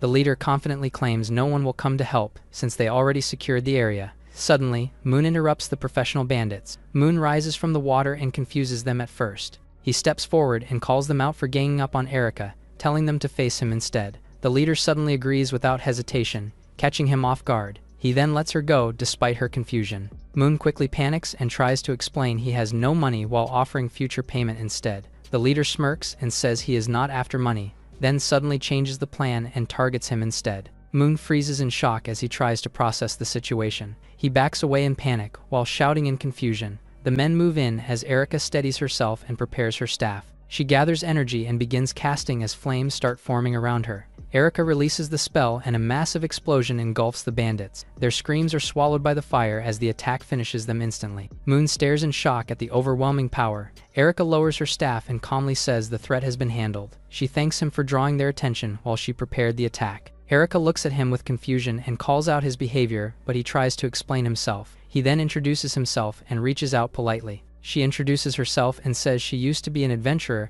and shyly reveals she just got married. He congratulates her sincerely and she thanks him until Moon's stomach growls suddenly. Erica asks if he is hungry and he admits he has not eaten for 2 days. She invites him to come with her. Erica explains she bought groceries to thank him and offers him clothes so he does not stay exposed. He reacts with excitement while she calmly downplays it as something simple. As they walk together, he praises her warmly and she lightly accepts it while telling him he can praise her more. Moon asks why she came to such a dangerous place so soon after getting married. Erica explains she went to town to handle matters related to her husband's work and bought groceries on the way. He assumes her husband is also an adventurer, and she confirms it while saying they are temporarily stepping away and must report back to the guild. She then asks if he wants fish for dinner, and he excitedly agrees. A sudden voice echoes in his mind. This makes him pause in confusion, and she asks if something is wrong, but he says it is nothing and blames it on hunger. They finally arrive toward a quiet place at sunset where Erica stays. He comments on the size of the house, but she explains it belongs to the village chief and they are only staying there. As they walk inside, he says he has something to ask. He notices how quiet the village is and that no one is around. He also points out that the doors are left open and questions if that is safe. She calmly explains that everyone is busy, then asks if he knows about Lake Baipur, and he quickly says he does. She explains the village depends on the nearby lake for fishing since the land cannot support farming. She adds that her husband handles protection and transport while she stays behind to watch over the village. He listens and realizes why the place felt empty on the way. For a moment,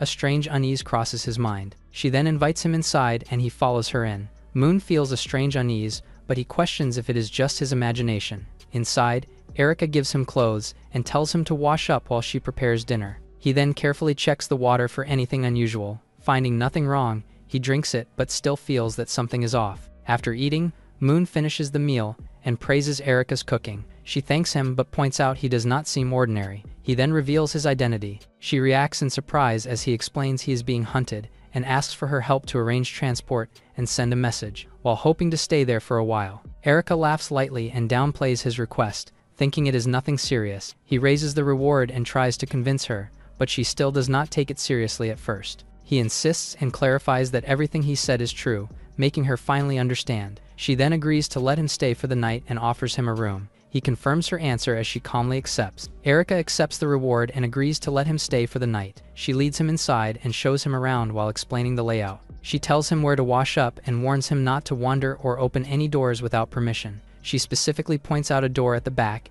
and tells him not to open it. She explains it is used for storing prepared meat and that opening it would spread a strong smell. He agrees to follow her instructions, and she leaves him to rest. Moon thanks her and says good night as he leaves things to her. She responds calmly and watches him go. Once he is out of sight, her expression turns cold as she reveals he will not live to see tomorrow. A strange mark glows on her body as her intent becomes clear. She chooses Moon to be the last offering for the god of love. She activates the mark and declares she has chosen him as her target.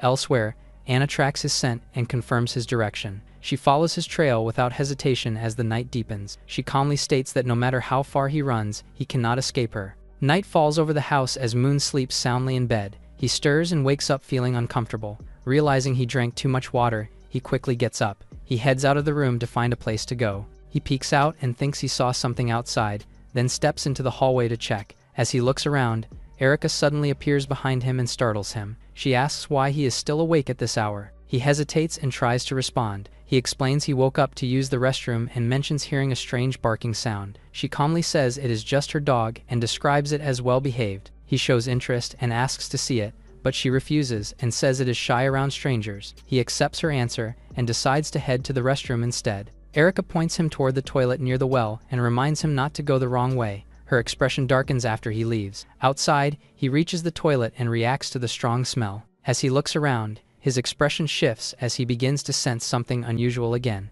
Moon walks outside and follows the sound, realizing it is not normal barking. He notices a crack and decides to take a quick look inside. Peeking through, he sees Rod chained up and being kept like an animal. Rod struggles weakly as Erica tells him to stay quiet and wait. Realizing the truth, Moon is left in shock at what he just discovered. A sudden noise alerts her, and she immediately turns toward the source. Erica calls out while tightening her grip and stepping outside to check. She looks around carefully but finds no one there. After a brief pause, she narrows her eyes as suspicion lingers. Erica decides to check on Moon before the god of love awakens. As he lands, he connects everything he has seen. Moon recalls the chained man and understands he is likely her husband. The situation sinks in as he realizes he cannot stay here any longer. He steels himself and decides there is only one thing left to do. Moon makes his decision and dashes away at full speed. Erica calls out his name as she realizes he is gone. Inside, the room is left empty as he escapes. Her expression turns fierce as red energy erupts around her. She unleashes her power and prepares to chase him down. She pauses and wonders when did he notice. Her expression darkens as she thinks he returns. Erica smiles and opens the door until she sees someone unexpectedly. Anna appears in the night and greets her with a calm smile. Erica serves tea to Anna while she thanks her and notices the maid outfit. Anna calmly questions why she is being called master. Erica then smiles and says her words helped her accept herself and confess to Rod that night. She offers to show the result as Anna quietly agrees to take a look. Erica then asks her to wait and walks away. Anna confirms there is no mistake. She senses Moon's lingering presence and realizes he has been here before. Her eyes narrow as she detects the smell of blood mixed in the air. Erica returns calmly and apologizes for the wait. As she steps closer, Anna suddenly notices something unusual. Erica happily introduces Rod and presents him while he kneels with a blank look. She gently interacts with him as he responds obediently. Anna watches quietly as Erica praises him and treats him like a pet. Anna observes the situation and calmly notes what is happening. She then acknowledges her efforts while Erica humbly responds and praises her guidance. Anna calmly admits Erica has done even better while acknowledging her own mistake in letting Moon escape.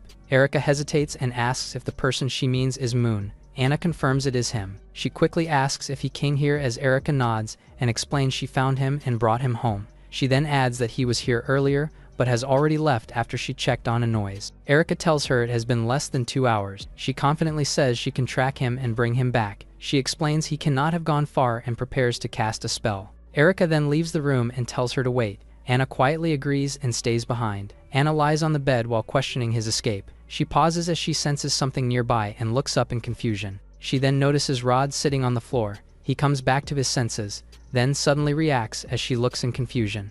Rod panics and desperately tries to speak, As fear takes over, Anna steps closer and calmly checks on him. Rod begs urgently and tells her to run as he realizes the danger. His voice breaks as he tries to warn her, but his strength fades. He weakens and loses control of himself again. Anna stands over him as he kneels weakly on the floor. She recalls Rod mentioning the last door and turns toward it. She walks down the hallway and finds the door. She tries the handle and realizes it is locked. Anna calmly uses her power and unlocks it without hesitation. She slowly opens the door and steps inside. Her eyes widen as she freezes in shock. Inside, bodies are piled together in a dark room. She realizes these are the missing villagers. She calls out Erica's name with a serious expression. Erica calmly walks deeper into the dark hallway and admits her secret has been discovered. She grips a knife and steps forward while claiming they are the same, asking for understanding. Her eyes glow as she declares her feelings with a chilling expression. Dark energy rises around her and calmly says she understands. Anna stares at Erica and questions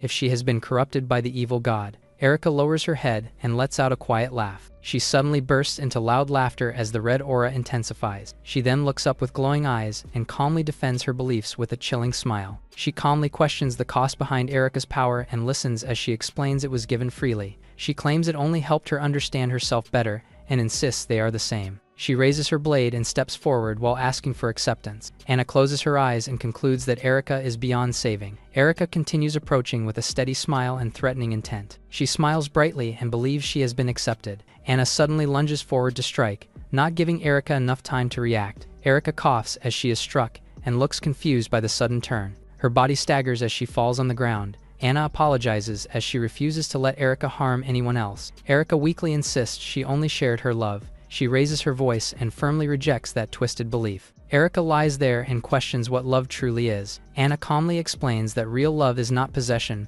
but understanding the other person. She quietly apologizes before walking away from Erica's body. She steps outside into the night with a heavy expression. Anna reflects that this tragedy was caused by a corrupted belief that twists love into harm and blames herself. She decides to find Moon and return to give proper closure. A distant voice echoes with lingering obsession. The dark whispers echo around her as the same words repeat. A surge of red energy spreads and rises from the mansion. It gathers into a massive presence above the building. Anna looks up and identifies it as the evil god. Meanwhile, Moon moves out at high speed to escape. He stops to catch his breath and believes he has finally escaped. He wipes his sweat and relaxes as he sees no sign of pursuit. Suddenly, he senses danger and looks up in shock. Anna appears behind him after getting thrown from the mansion. He quickly raises his guard and blocks the strike while reacting in panic. He wonders if the falling streaks are some kind of meteor shower. He sharpens his gaze as he realizes he hears a voice. Moon focuses ahead and confirms it is a person calling out.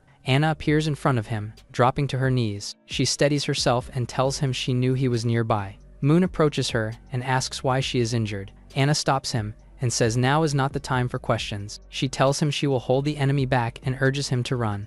A violent red surge suddenly erupts nearby as a distorted voice calls out to him. He turns and sees a massive red entity forming, pulsing with energy as it calls him to accept it.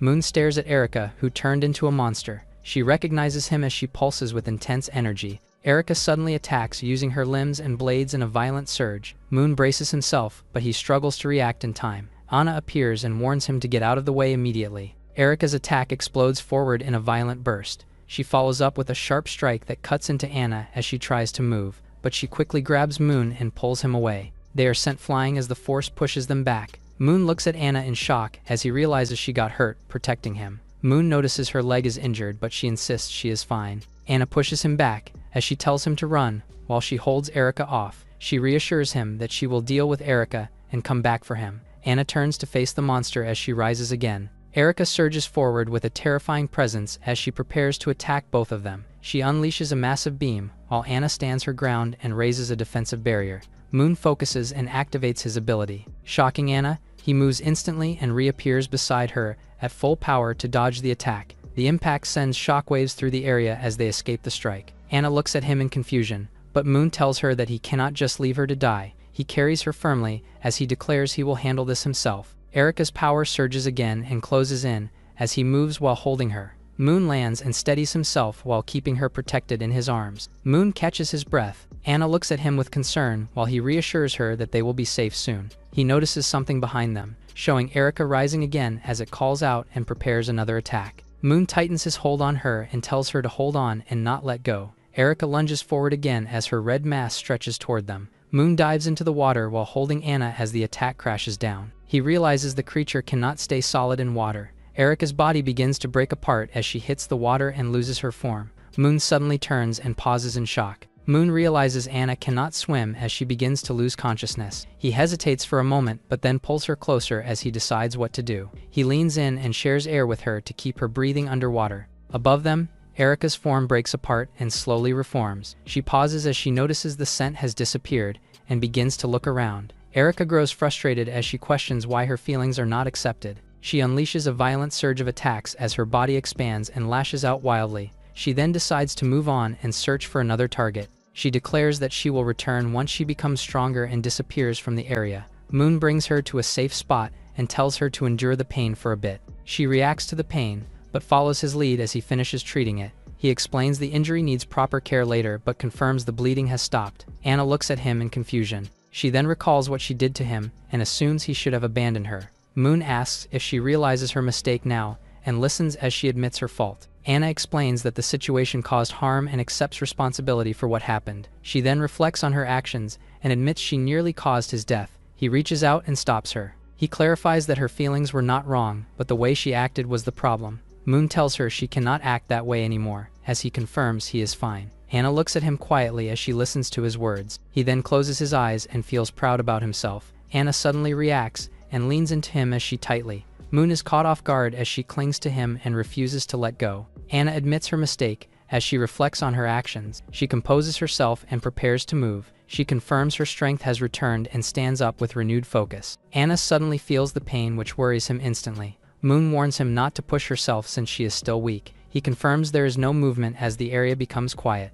Moon recalls what she said about Erika being a cultist. Anna explains that it is not just a cultist but something far more dangerous. He reflects on the fight and realizes her strength is still increasing. Moon understands the threat and begins to consider what this means moving forward. Moon recalls what Erika said about a sacrifice and realizes something is wrong. He explains that the destruction was likely part of a ritual to summon an evil god. He recalls that there was one more person needed for the sacrifice. Anna quickly realizes the implication and says the conditions may already be complete. Moon pauses as he realizes something. Anna realizes there is still one person alive in the village, and that is Erika's husband. They recall that once the ritual is complete, the entity will be at its weakest. Anna accepts responsibility for what happened and resolves to face it. He insists on going with her, but she refuses. The two argue, while Moon tells her that he owes Erika a favor. He recalls her kindness, which makes him feel responsible. Moon decides to face it himself and says he will not accept any objections. Anna argues back and explains she cannot fully use her strength here and cannot guarantee his safety. Anna holds on to him and begs him not to go as she blames herself for everything. He questions her about her abilities and considers the situation. He then turns and calls out as he notices a coin nearby. Moon moves toward the source while Anna follows behind him in concern. Moon casts a light spell as the cave brightens around them. They discover a hidden area and realize there was a path forward all along. He examines the surroundings and finds signs that this place was once used by others. He takes a weapon and checks its condition as he prepares himself. He then looks at Anna and asks if she is ready. Anna declares she is ready, as wings manifest behind her. The two prepare as they plan to give Erika redemption. Moon observes Erika's growing form. She calls out to Rod while her massive body shifts and spreads. Moon stands his ground and focuses as he prepares to confront it. He realizes that Anna was right, and Erika's power has grown far beyond. Moon steadies his breath as he collects his thoughts. He shows a brief moment of frustration as he realizes the danger he is facing, but he quickly accepts the situation without backing down.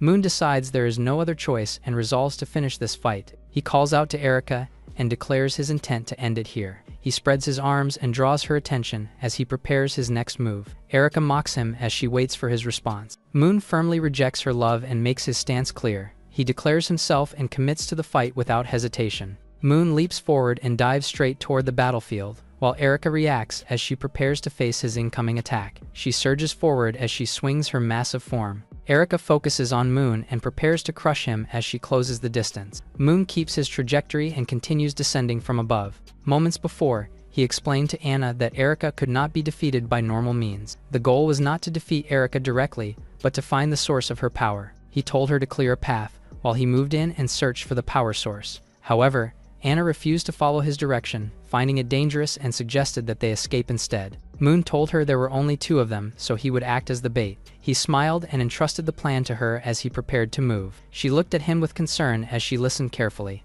Anna asked when she should strike, while waiting for his signal. He suddenly dives forward as he calls out for her to attack. Anna releases her power, then she steps forward as she prepares to act. She raises her hand and activates her ability with precision. Multiple projectiles form around her and launch forward in a rapid barrage. The attacks streak through the air and collide with Erika. Anna's barrage strikes Erika as multiple hits land across her body. She reacts to the impact and shifts as the attacks continue. Anna pushes forward through the opening and closes the distance. She drives her blade straight into her core in a decisive strike. Erika looks at her in surprise as she recognizes her presence. Anna looks at her and calmly says she has returned to save her. Erika's mass swells and spreads outward with overwhelming force. Anna bursts forward with her wings and crashes straight into it. She pushes deeper as the red tendrils close in around her. Anna steadies herself and gathers power as she forms sharp projectiles. She swings down with force and launches the attack forward. The attack slams into Erika and bursts on impact. Anna lands while facing her as the surface churns around her.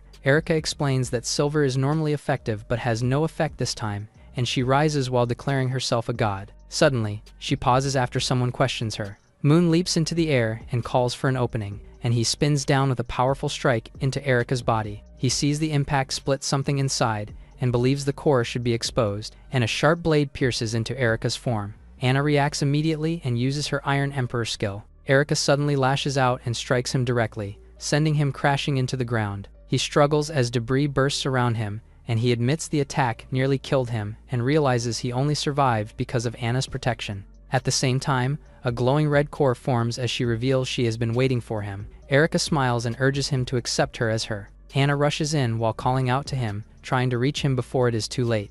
Erika moves calmly and warns her not to interfere, and she attacks as Anna charges straight toward her. Erika unleashes a heavy strike that slams into the ground, sending Anna flying back. She trembles, and her eyes widen in shock. Erika quickly sees through it and realizes it was a trick, then narrows her gaze and demands to know where the other person is. Anna rushes in and clashes head-on with Erika while declaring her anger, and she follows with a fierce strike as she vows to cut her down. The impact explodes between them and sends debris flying, and Moon watches while injured as he steadies himself. A hand reaches and tells him not to move yet. Someone hands him a stamina potion and tells Moon to drink. The man turns out to be Rod, and Moon regains his breath while realizing he is still alive. He thanks Rod for saving his life and slowly stands up, and they formally introduce each other. Rod explains that Anna was losing against Erika. Moon asks him and says he should know the reason since he is her husband. Rod admits it is his fault and regrets realizing it too late, while Moon says they came back because letting her leave would end everything. Moon says the aura is overwhelming and concludes she destroyed the village and used someone as a sacrifice. They realize a sacrifice was used and recall seeing the aftermath of Erika killing someone. Then they identify the source of her power as the heart embedded in her chest. Erika cries out that she only wants her love accepted, then lashes out as she demands why everyone rejects her. She declares Moon and Rod are already gone and names him as the final sacrifice. Erika suddenly pauses, while Rod pretends to be holding Moon hostage. Erika calls out to Rod, while Anna panics and rushes forward while telling her to let go. Erika swings her massive arm, while Anna gathers her power and blocks her attack. The impact is so powerful that Erika crushes Anna into the ground. Erika declares she will reunite with Rod and no longer needs Anna, then says she knew he loved her and claims the sacrifice is now complete. She approaches and touches him, while insisting everything will return to how it was, and they will stay together. She then dismisses Anna as still being under control and says she will deal with her later, and finally locks her gaze as Rod tells her that they will stay together forever. Rod regrets not realizing it sooner and accepts the situation, then steps forward and stabs into her as he says he will atone. Earlier, Moon warned the plan was too risky and said it would be hard to get close again. Rod explained her blood form was smaller than her true body, which was why she exposed herself to fight, and finally said this was the only way she could accurately target Anna while brushing it off calmly. Rod said he would act as the real bait and swore to hold it off even at the cost of his life. Moon told him not to say that while thanking him. Presently, Erika notices and calls out to Rod, then he shouts in anger as he clashes with her again, while condemning the evil god. Moon forces the red mass out as she reacts violently. He locks on and grabs the core, then pulls it out while realizing it must be destroyed. Erika screams and tries to take it back, but Moon holds on despite the backlash tearing into him. Moon and Erika react in shock, seeing Rod between them and take the strike. Rod says he will stay with her until the end. While her expression softens, her body begins to collapse as the red energy breaks apart. Moon struggles to steady himself and questions the core. He senses something wrong and looks ahead. The red mass swells violently as Anna is caught inside the surge. Moon rushes forward in panic to reach her. He unleashes full power and fires into the red mass, then grabs onto it as it resists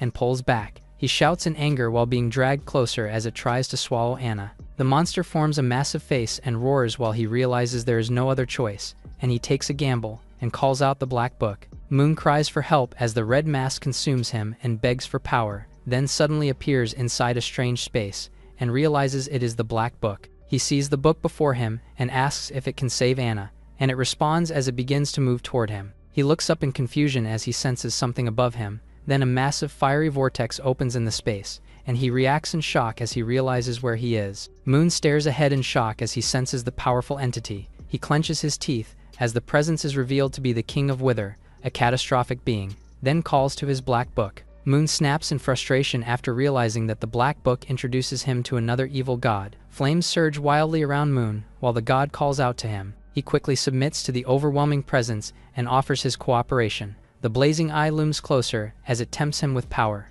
Moon smiles nervously in response. Moon questions if this is really the way to save Anna and doubts replacing one evil with another. Then he forces a grin as he admits that anyone would want power in this situation. The Black Book suddenly opens on its own as dark energy seeps out.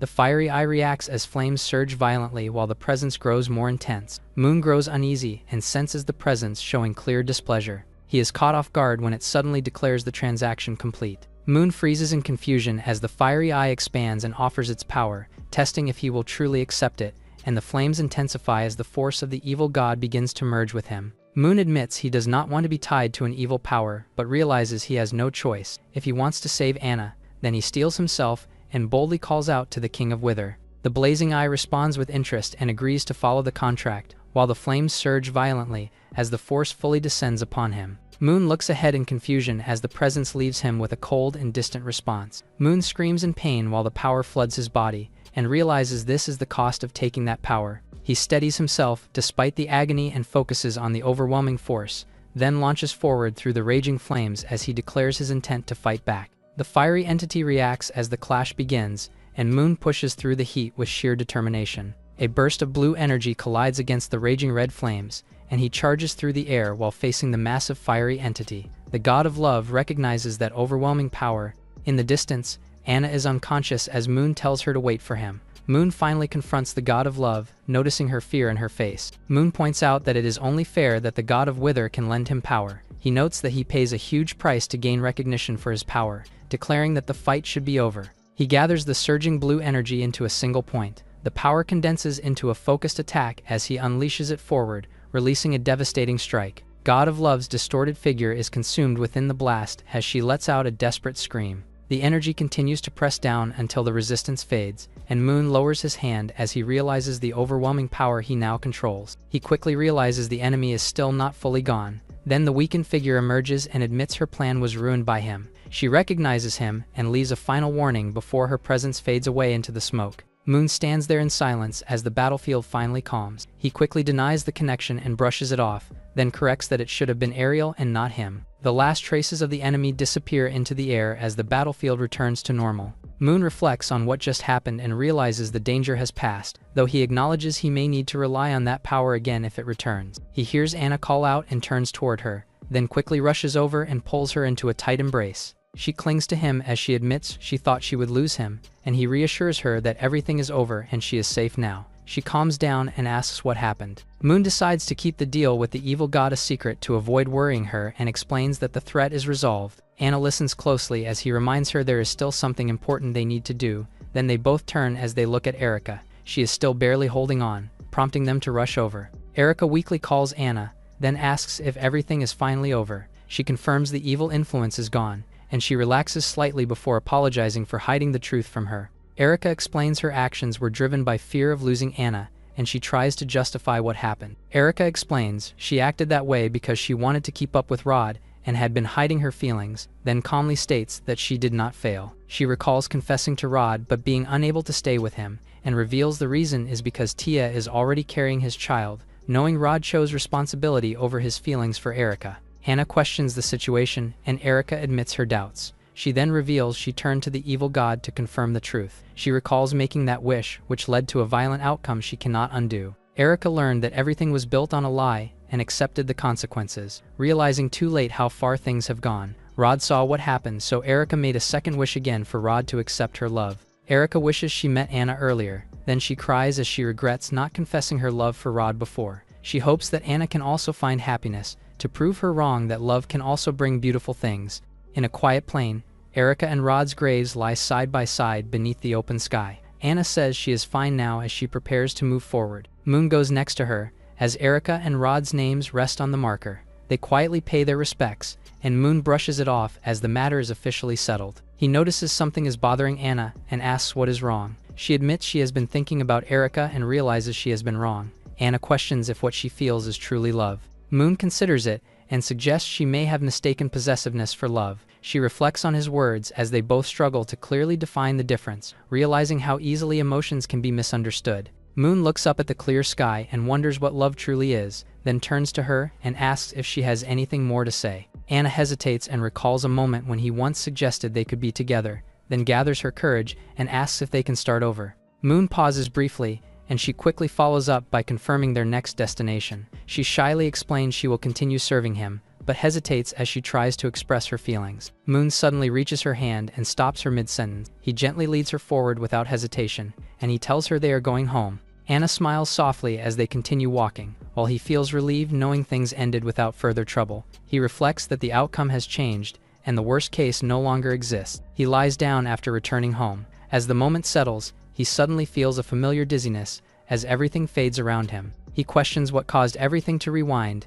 then suddenly realizes he is restrained as he regains consciousness. He looks around in confusion as Anna appears and calmly explains she brought him somewhere private to avoid interference. He accepts the situation and admits he understands, then asks her directly why she brought him here. She reminds him of what he said before and tries to jog his memory. Then he slowly recalls the moment and asks for his clothes. She steps closer and begins preparing them while adjusting everything carefully, then changes into a different outfit and presents herself, clearly following what she remembers about his preference. Anna asks for his reaction as she presents herself, and he stares blankly before giving a simple response. She then admits she has reflected on her past behavior and acknowledges her mistake, taking responsibility for how she acted. She pauses and waits for his answer while staying close to him. She tells him she will follow whatever he wants and leaves the choice entirely to him. Morning arrives at the mansion as she wakes up late and quickly gathers herself, realizing she overslept. She reacts after not seeing Moon beside her. She immediately dresses up and hears a strange sound echoing through the room. Anna looks around in confusion, while Noel asks how she feels. She explains that Moon told them that Anna had been resting earlier due to not feeling well. She looks at the cats and begins to realize they were brought by Moon earlier that morning. Winnie explains that the cats are strays she has been caring for and hopes to find them a proper home. She shares that Moon gave her money for school and helped her. Anna questions if having several cats is too much, but learns they were all brought together so they would not be separated. Monica, the other maid, assures Winnie that Moon allowed visits anytime. Anna then asks where he is, and is told he just returned, and should be in his room. She heads to his door, and calls out as Moon tells her to come in. He explains he saw her sleeping earlier, and chose not to wake her. She suddenly rushes forward and hugs him tightly in relief. Anna tells him he scared her and thought he had gone back to the college without telling her. He reassures her that he will say goodbye first. Anna then asks why he went to the market and came back with so many cats, and Moon explains it started when she mentioned wanting one. He shows her a small cat and calls it Momo. He then hands it over as a gift and she hesitates in surprise. He explains he will return to the college soon and cannot bring her along, so she will need to stay and handle matters at the mansion. She gently holds the cat close while calling out to him softly. She smiles and promises to take good care of it as she accepts the gift. At night, Moon lies on his bed reading. He reflects that his abilities have improved and that the recent incident helped him restore Anna to normal. He then realizes the prophecy has changed and believes he can avoid danger as long as he is careful. He pauses and wonders who could be visiting at this hour. Anna appears at the door and asks if he is still awake. She hesitates at the door as she thinks about him leaving soon. He tells her she can sleep in his room again since she stayed the night before. She sits on the bed and admits she feels the same as before. He suddenly moves closer and stops her. Moon smiles and suggests doing something else instead. Anna lies beside him and quietly asks if this is enough for him. He reassures her and calmly explains that what matters is understanding each other. She moves closer and admits she does not want to be apart from him. She says even a few months feels too long, while he gently tells her to write to him if she misses him. He suddenly pauses, as if sensing something unusual. A strange message appears in the black book, which indicates that Moon will continue to suffer. Meanwhile, at Santa Maria College's women's bath, Ariel jumps in excitement as she realizes she has returned. Then water splashes as she lands back inside the bath. Ariel relaxes in the bath and says coming back early was worth it because the place is comfortable. Lily reminds her the school has not officially started and they should stay quiet, but Ariel reassures her that most teachers have not returned yet, so it is still safe. Ariel notices her hair has become lighter and points it out, making her realize it herself and question the change. Lily grows uneasy as the topic shifts to Moon, who has golden hair, but Ariel reassures her it means nothing and calmly dismisses the concern. Ariel smiles and comforts her that nothing will change how she feels, which finally eases her worries. Ariel suddenly gets annoyed as she recalls the incident and warns her to stay away from Moon. Lily explains the assassination was avoided because of Celia and that she was asked to treat him afterward. She recalled Moon heavily injured as she kept him alive until help arrived. Ariel admits he was brave for protecting the princess, but still dislikes him. She admits his actions do not match his usual personality and questions his behavior, then calms down and decides to drop the topic as they continue relaxing in the bath. Ariel casually brings up a question she has been holding for a while and asks about a strange change, which gets brushed off with a simple answer. Time passes, and they finally return to the academy. Moon arrives at the academy and is impressed by how grand it looks, then thinks that as long as he avoids trouble, everything should go smoothly. While students rush past him and he pauses to observe the lively campus, Moon notices a commotion ahead and asks what is going on, only for Ariel to confront Emon, one of Moon's followers, and accuses him of causing trouble again. Emon rudely points at Ariel and insults her background, but she calmly shuts him down and tells him to leave if he has nothing better to do. Iman smirks and drops the act as he steps forward, then boldly declares a challenge in front of everyone, leaving her confused. The crowd murmurs as they question the unfair challenge, while Moon observes calmly and realizes she is constantly surrounded by trouble. Ariel remains composed and points out Iman has already challenged her multiple times before, but he insists this time will be different as he confidently declares himself as Campbell's wolf and threatens her, leaving Moon surprised by the sudden intensity. Ariel accepts the challenge and prepares to respond. Then the crowd suddenly reacts and recognizes Moon among the crowd. He is shocked and questions why he is being treated as the mastermind. Everyone notices Moon and calls his name as he arrives. The girls whisper and spread rumors about him taking girls away. They continue linking disappearances and abandoned places to him. Moon walks forward and feels uncomfortable being blamed. Suddenly, someone spots him and calls out as he arrives. Ariel says he is still useless and questions his actions. Moon reacts calmly and calls her behavior malicious. Ariel stares back coldly and says it suits him. The crowd watches as tension rises, and they wonder if he will start a fight or challenge her. Ariel is suddenly flustered, seeing Moon apologize to her. She looks surprised and silent, while Eman angrily steps in and questions why Moon would apologize. Iman declares he came to challenge Ariel to restore his pride, but Moon looks at him and asks if someone told him to do this. Iman hesitates and admits it was his own idea with no one behind it. He is then called over and scolded for causing trouble without reason. He tells Eman to apologize, then hands him money to settle the situation and clear the crowd. Iman is left stunned as he realizes Moon just called him his brother. Ariel questions what he plans to do as the tension peaks. The students suddenly bow and loudly apologize to her, then repeat it as others follow. Eman quickly disperses the crowd and tells everyone to leave. Ariel casually questions the situation while he stands beside her. Moon then faces her and calmly says he has changed and wants to make things right. Ariel questions his sincerity as he insists on apologizing in front of everyone. He puts on a serious act, then suddenly bows and continues apologizing. She quickly stops him, embarrassed by the scene he is causing. He awkwardly tries to explain himself as the situation grows more uncomfortable. Moon suddenly makes an inappropriate remark and steps closer. He continues speaking in a strange and awkward way which only irritates her more. Ariel immediately hits him and knocks him back. She stands over him angrily and calls out his behavior. Moon quickly backs down and apologizes again while assuring her he will not cause trouble anymore. Moon explains he planned to apologize properly but had nothing suitable to offer, and Ariel accepts the simple gesture he offers instead. He promises to make it up to her in the future as he turns to leave. Moon calmly states his apology was sincere and does not expect forgiveness.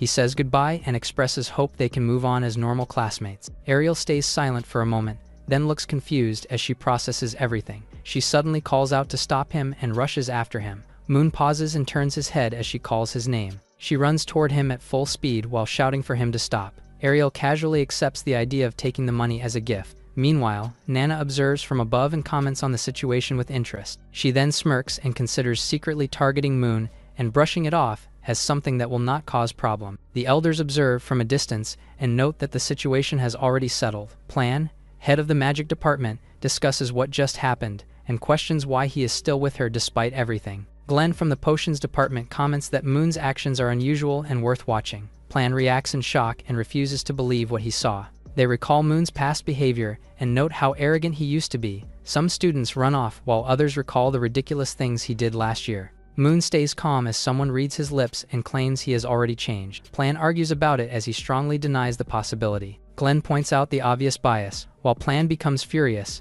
and calls him a disgrace.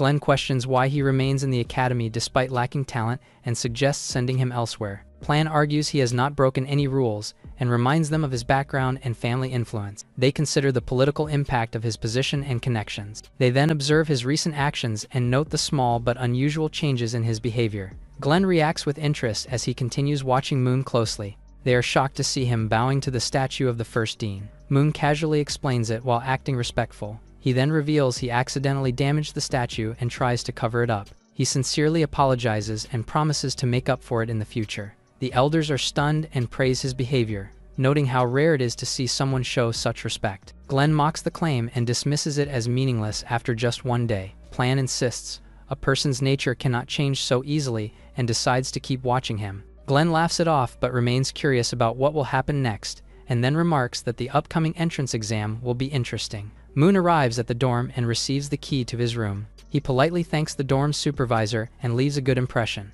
The staff watch him and question why he is acting so differently. She notes how unusually polite and charming Moon has become. He then enters his room and is surprised by how large it is. He walks into his room and reflects on how familiar yet strange it feels. He relaxes on the bed and enjoys the comfort. He plans to clean up and rest before the ceremony. He takes a shower and checks himself in the mirror. Moon examines his body and notes how much stronger it has become. He suddenly senses something unusual and checks his back. He realizes a strange mark is still there and begins to worry. He recalls there were no records about it and questions why it remains. He then looks at it seriously as mentions the King of Wither. Moon tests a small flame and notes it is weaker than before. He blows it out and realizes it only lasts briefly. He recalls how this power works and understands it requires a cost to keep using it. He refuses to rely on it and decides to focus on his own path instead. He then picks up the black book and prepares to use it as part of his plan. Moon admits he is still too weak and decides to focus on properly learning magic during his time here. He then activates the black book and begins using it to improve faster. His body responds as the power takes effect. He recalls past battles and the growth he gained through repeated fights. He prepares to fight with the reanimated version of Rod and asks him to show his tricks. Later that night, Ariel is visited and asked about what happened earlier. Lily talks about how Moon suddenly apologized and how quickly the news spread. Ariel admits it caught her off guard. Lily reacts with surprise and questions if the story is actually true. Ariel says many people witnessed it and confirms it is not just gossip. She then questions a strange rumor and brings out the school newspaper. The article claims false information about her and Moon, which makes her react angrily. Lily explains the rumor spread and how it was tied to his apology. Ariel calms herself and decides to confront the source of the rumor. Lily denies the claim and clarifies their relationship. She reacts while Ariel suddenly lunges forward in frustration. She then backs off and tells her to stop while still clearly upset. Lily leaves after confirming things are fine and wishes her good night. She plans to continue training before resting. After Ariel is alone, she lies down and thinks about the situation ahead. She realizes she now has to handle both school and making money. She then vents her frustration and shouts in anger. Ariel asks her master if there is any other way to make money besides the black market. Linda appears and teases her situation while responding calmly. She explains there are many ways to earn money, but the current situation makes it difficult. Ariel stretches and recalls the risks of using powerful methods. Linda suggests learning ordinary magic instead, but Ariel refuses. Ariel reflects on how things went wrong and regrets not acting sooner. Linda then suggests a simple way for her to make money. She brings up his promise to make up for the apology. Ariel immediately rejects the idea and refuses to accept money for it. Linda continues to tempt her with a larger amount, but she firmly refuses and insists it is a matter of principle. Linda finds her reaction amusing but notes it is a missed opportunity. She then admits he seems sincere today. Meanwhile, Moon reads while lying down and looks exhausted. In the morning, Plan walks through the campus as usual and reflects that hard work pays off. He notices the grounds are empty and thinks this year's new students are not impressive. He recalls how the older generation used to wake up early to train, unlike the current ones, then sighs as the opening ceremony is only 2 hours away and no one is awake. Suddenly, Moon dashes past him at full speed on the track. Plan notices him and grows curious as he observes more closely. He praises the student's discipline and considers him a good example for others. He calls out to the one running on the track and asks him to come over. Moon stops and greets Plan calmly. Suddenly, Plan is shocked as he realizes he is talking to Moon. He explains he is just doing his morning run while wiping his sweat. He adds that even light exercise helps lift his mood before class. Plan questions his reasoning but listens as he speaks. He then says he still has 3 kilometers left and will continue running before leaving. Plan watches him run off and grows suspicious of his sudden change. He concludes Moon is not ordinary and decides to keep a close eye on him. Arya rushes through the hallway while holding documents, looking panicked. She arrives at the student union and hopes she is not late. She peeks inside but is immediately told she is 5 minutes late. Inside, Celia sits calmly at the desk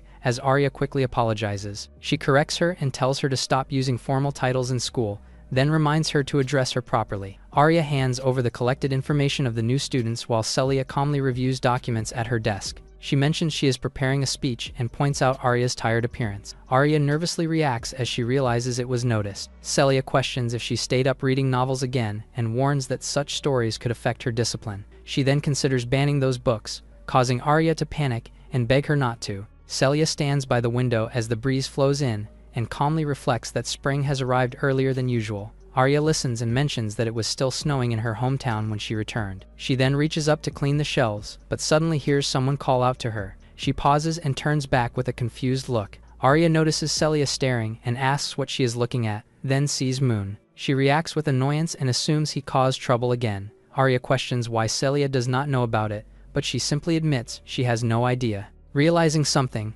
Arya rushes off to get a newspaper she forgot to submit. She returns with it and shows a report about Moon bowing his head in apology. Arya explains the article claims Moon abandoned Ariel and even had a child with her. She adds more exaggerated rumors about his involvement with many people. As she continues, Celia suddenly strikes her to stop her from going further. She then points out the report is clearly exaggerated and unreliable. She reminds her to check the fine print at the end, where it states the article is only speculation. Celia flicks Arya's head and tells her to stop reading such nonsense. Arya nods and says she will remember it. She then asks if they should take action against the news agency, and Celia calmly agrees to handle it. She states that she will not allow reckless behavior or public opinion to be used against any student. She remains firm and tells him that fixing mistakes alone is not enough and urges him to prove himself. As Moon continues running, Celia pushes him to prove he is worthy of her expectations. At the auditorium, students gather as Moon enters and walks through the seats. A few girls notice him and whisper as they recognize he is an upperclassman.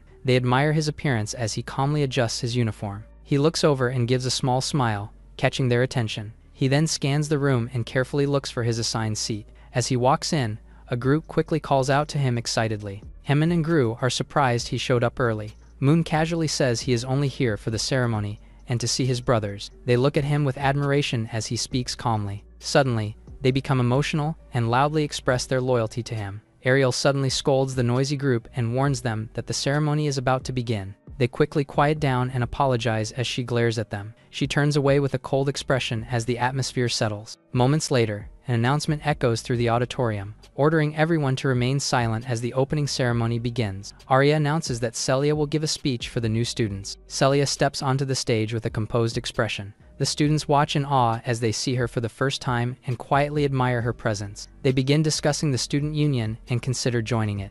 Moon observes from his seat and starts thinking about her role, but suddenly reacts as something catches his attention. Moon suddenly notices Celia looking in his direction and feels uneasy. His followers ask if something is wrong and even offer to switch seats, but Moon refuses. On stage, Celia begins her speech and greets the students. Moon listens briefly but finds it no different from ordinary school speeches and loses interest. Celia continues her speech and states her goal to study and graduate successfully. She reminds everyone to stay disciplined and follow the academy's expectations. Suddenly, a voice interrupts and draws attention from the crowd. An announcement follows, instructing all students to return to their seats and maintain order. A staff member then confirms everything is under control and prepares to proceed with the next part of the ceremony. A pink bear introduces itself as the new acting dean and briefly explains the situation. It casually tells the students not to bring their problems to it and quickly ends the speech. The crowd is left confused as it wraps things up abruptly. Moon watches with a stunned expression and questions what kind of dean this is. His attention then shifts as she wonders where the previous dean is. The pink bear acts strangely. Celia approaches it calmly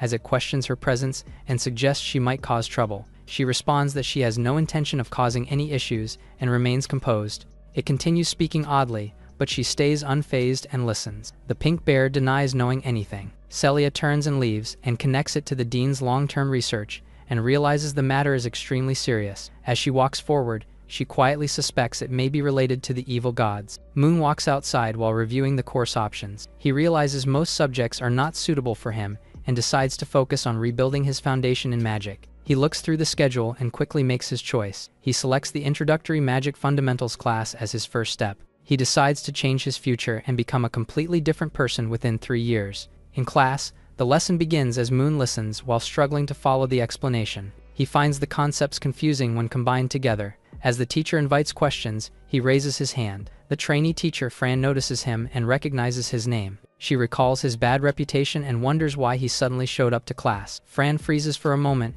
as she recalls Moon's reputation and grows nervous. She quickly regains composure and asks what his question is. He calmly questions why they started with advanced material instead of the earlier basics in the book. She hesitates and admits those parts were already taught in first grade, freezing him in shock. The class reacts with quiet laughter at his question while he remains calm. Fran tries to move on and continue the lesson. Suddenly, he calls out to her again and gets her attention. He then asks if she can tutor him privately and requests to set a price for it. Fran panics after hearing his request and loudly reacts. The class begins whispering and assumes he has improper intentions toward her. She struggles to respond and nervously refuses. As she gets overwhelmed, she suddenly loses balance and falls off the platform. Moon quickly calls out to her as she drops. Moon quickly catches Fran before she hits the ground and checks if she is alright. She panics and tries to explain while flustered from the situation. At that moment, Celia arrives with Arya for a routine inspection. He looks up and recognizes her as she questions what he is doing. Fran quickly apologizes and takes the blame while Moon calmly steps back. Celia tells her to return to class first and not delay the students. She then asks him if he truly only wants tutoring. He explains he lacks basic knowledge and only wants proper guidance. She warns him about disrupting class, but lets it pass as a misunderstanding, then advises him to observe and learn from first-year students instead. With that, she turns and leaves with Arya.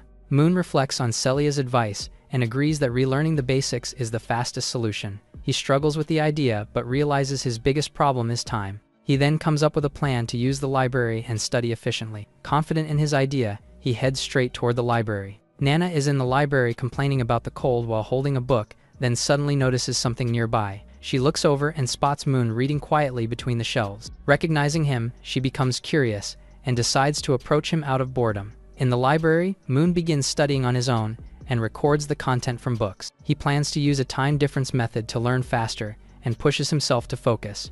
After several minutes, he tests the method but quickly realizes it does not work as expected. Frustrated, he stops and admits the approach is flawed. He recalls how the time difference problem makes training dangerous, as enemies can suddenly appear during practice. He admits he cannot focus on studying at all and starts to feel frustrated. He pauses and realizes he still needs a teacher, but does not know who to turn to. He remembers that private tutoring is not allowed and considers alternatives. Then he suddenly realizes that what he needs is only theoretical knowledge, and if he learns it quickly, he can still become strong without relying on teachers. Moon looks around the library and starts carefully considering his options. He notices a quiet girl studying on her own and observes her for a moment.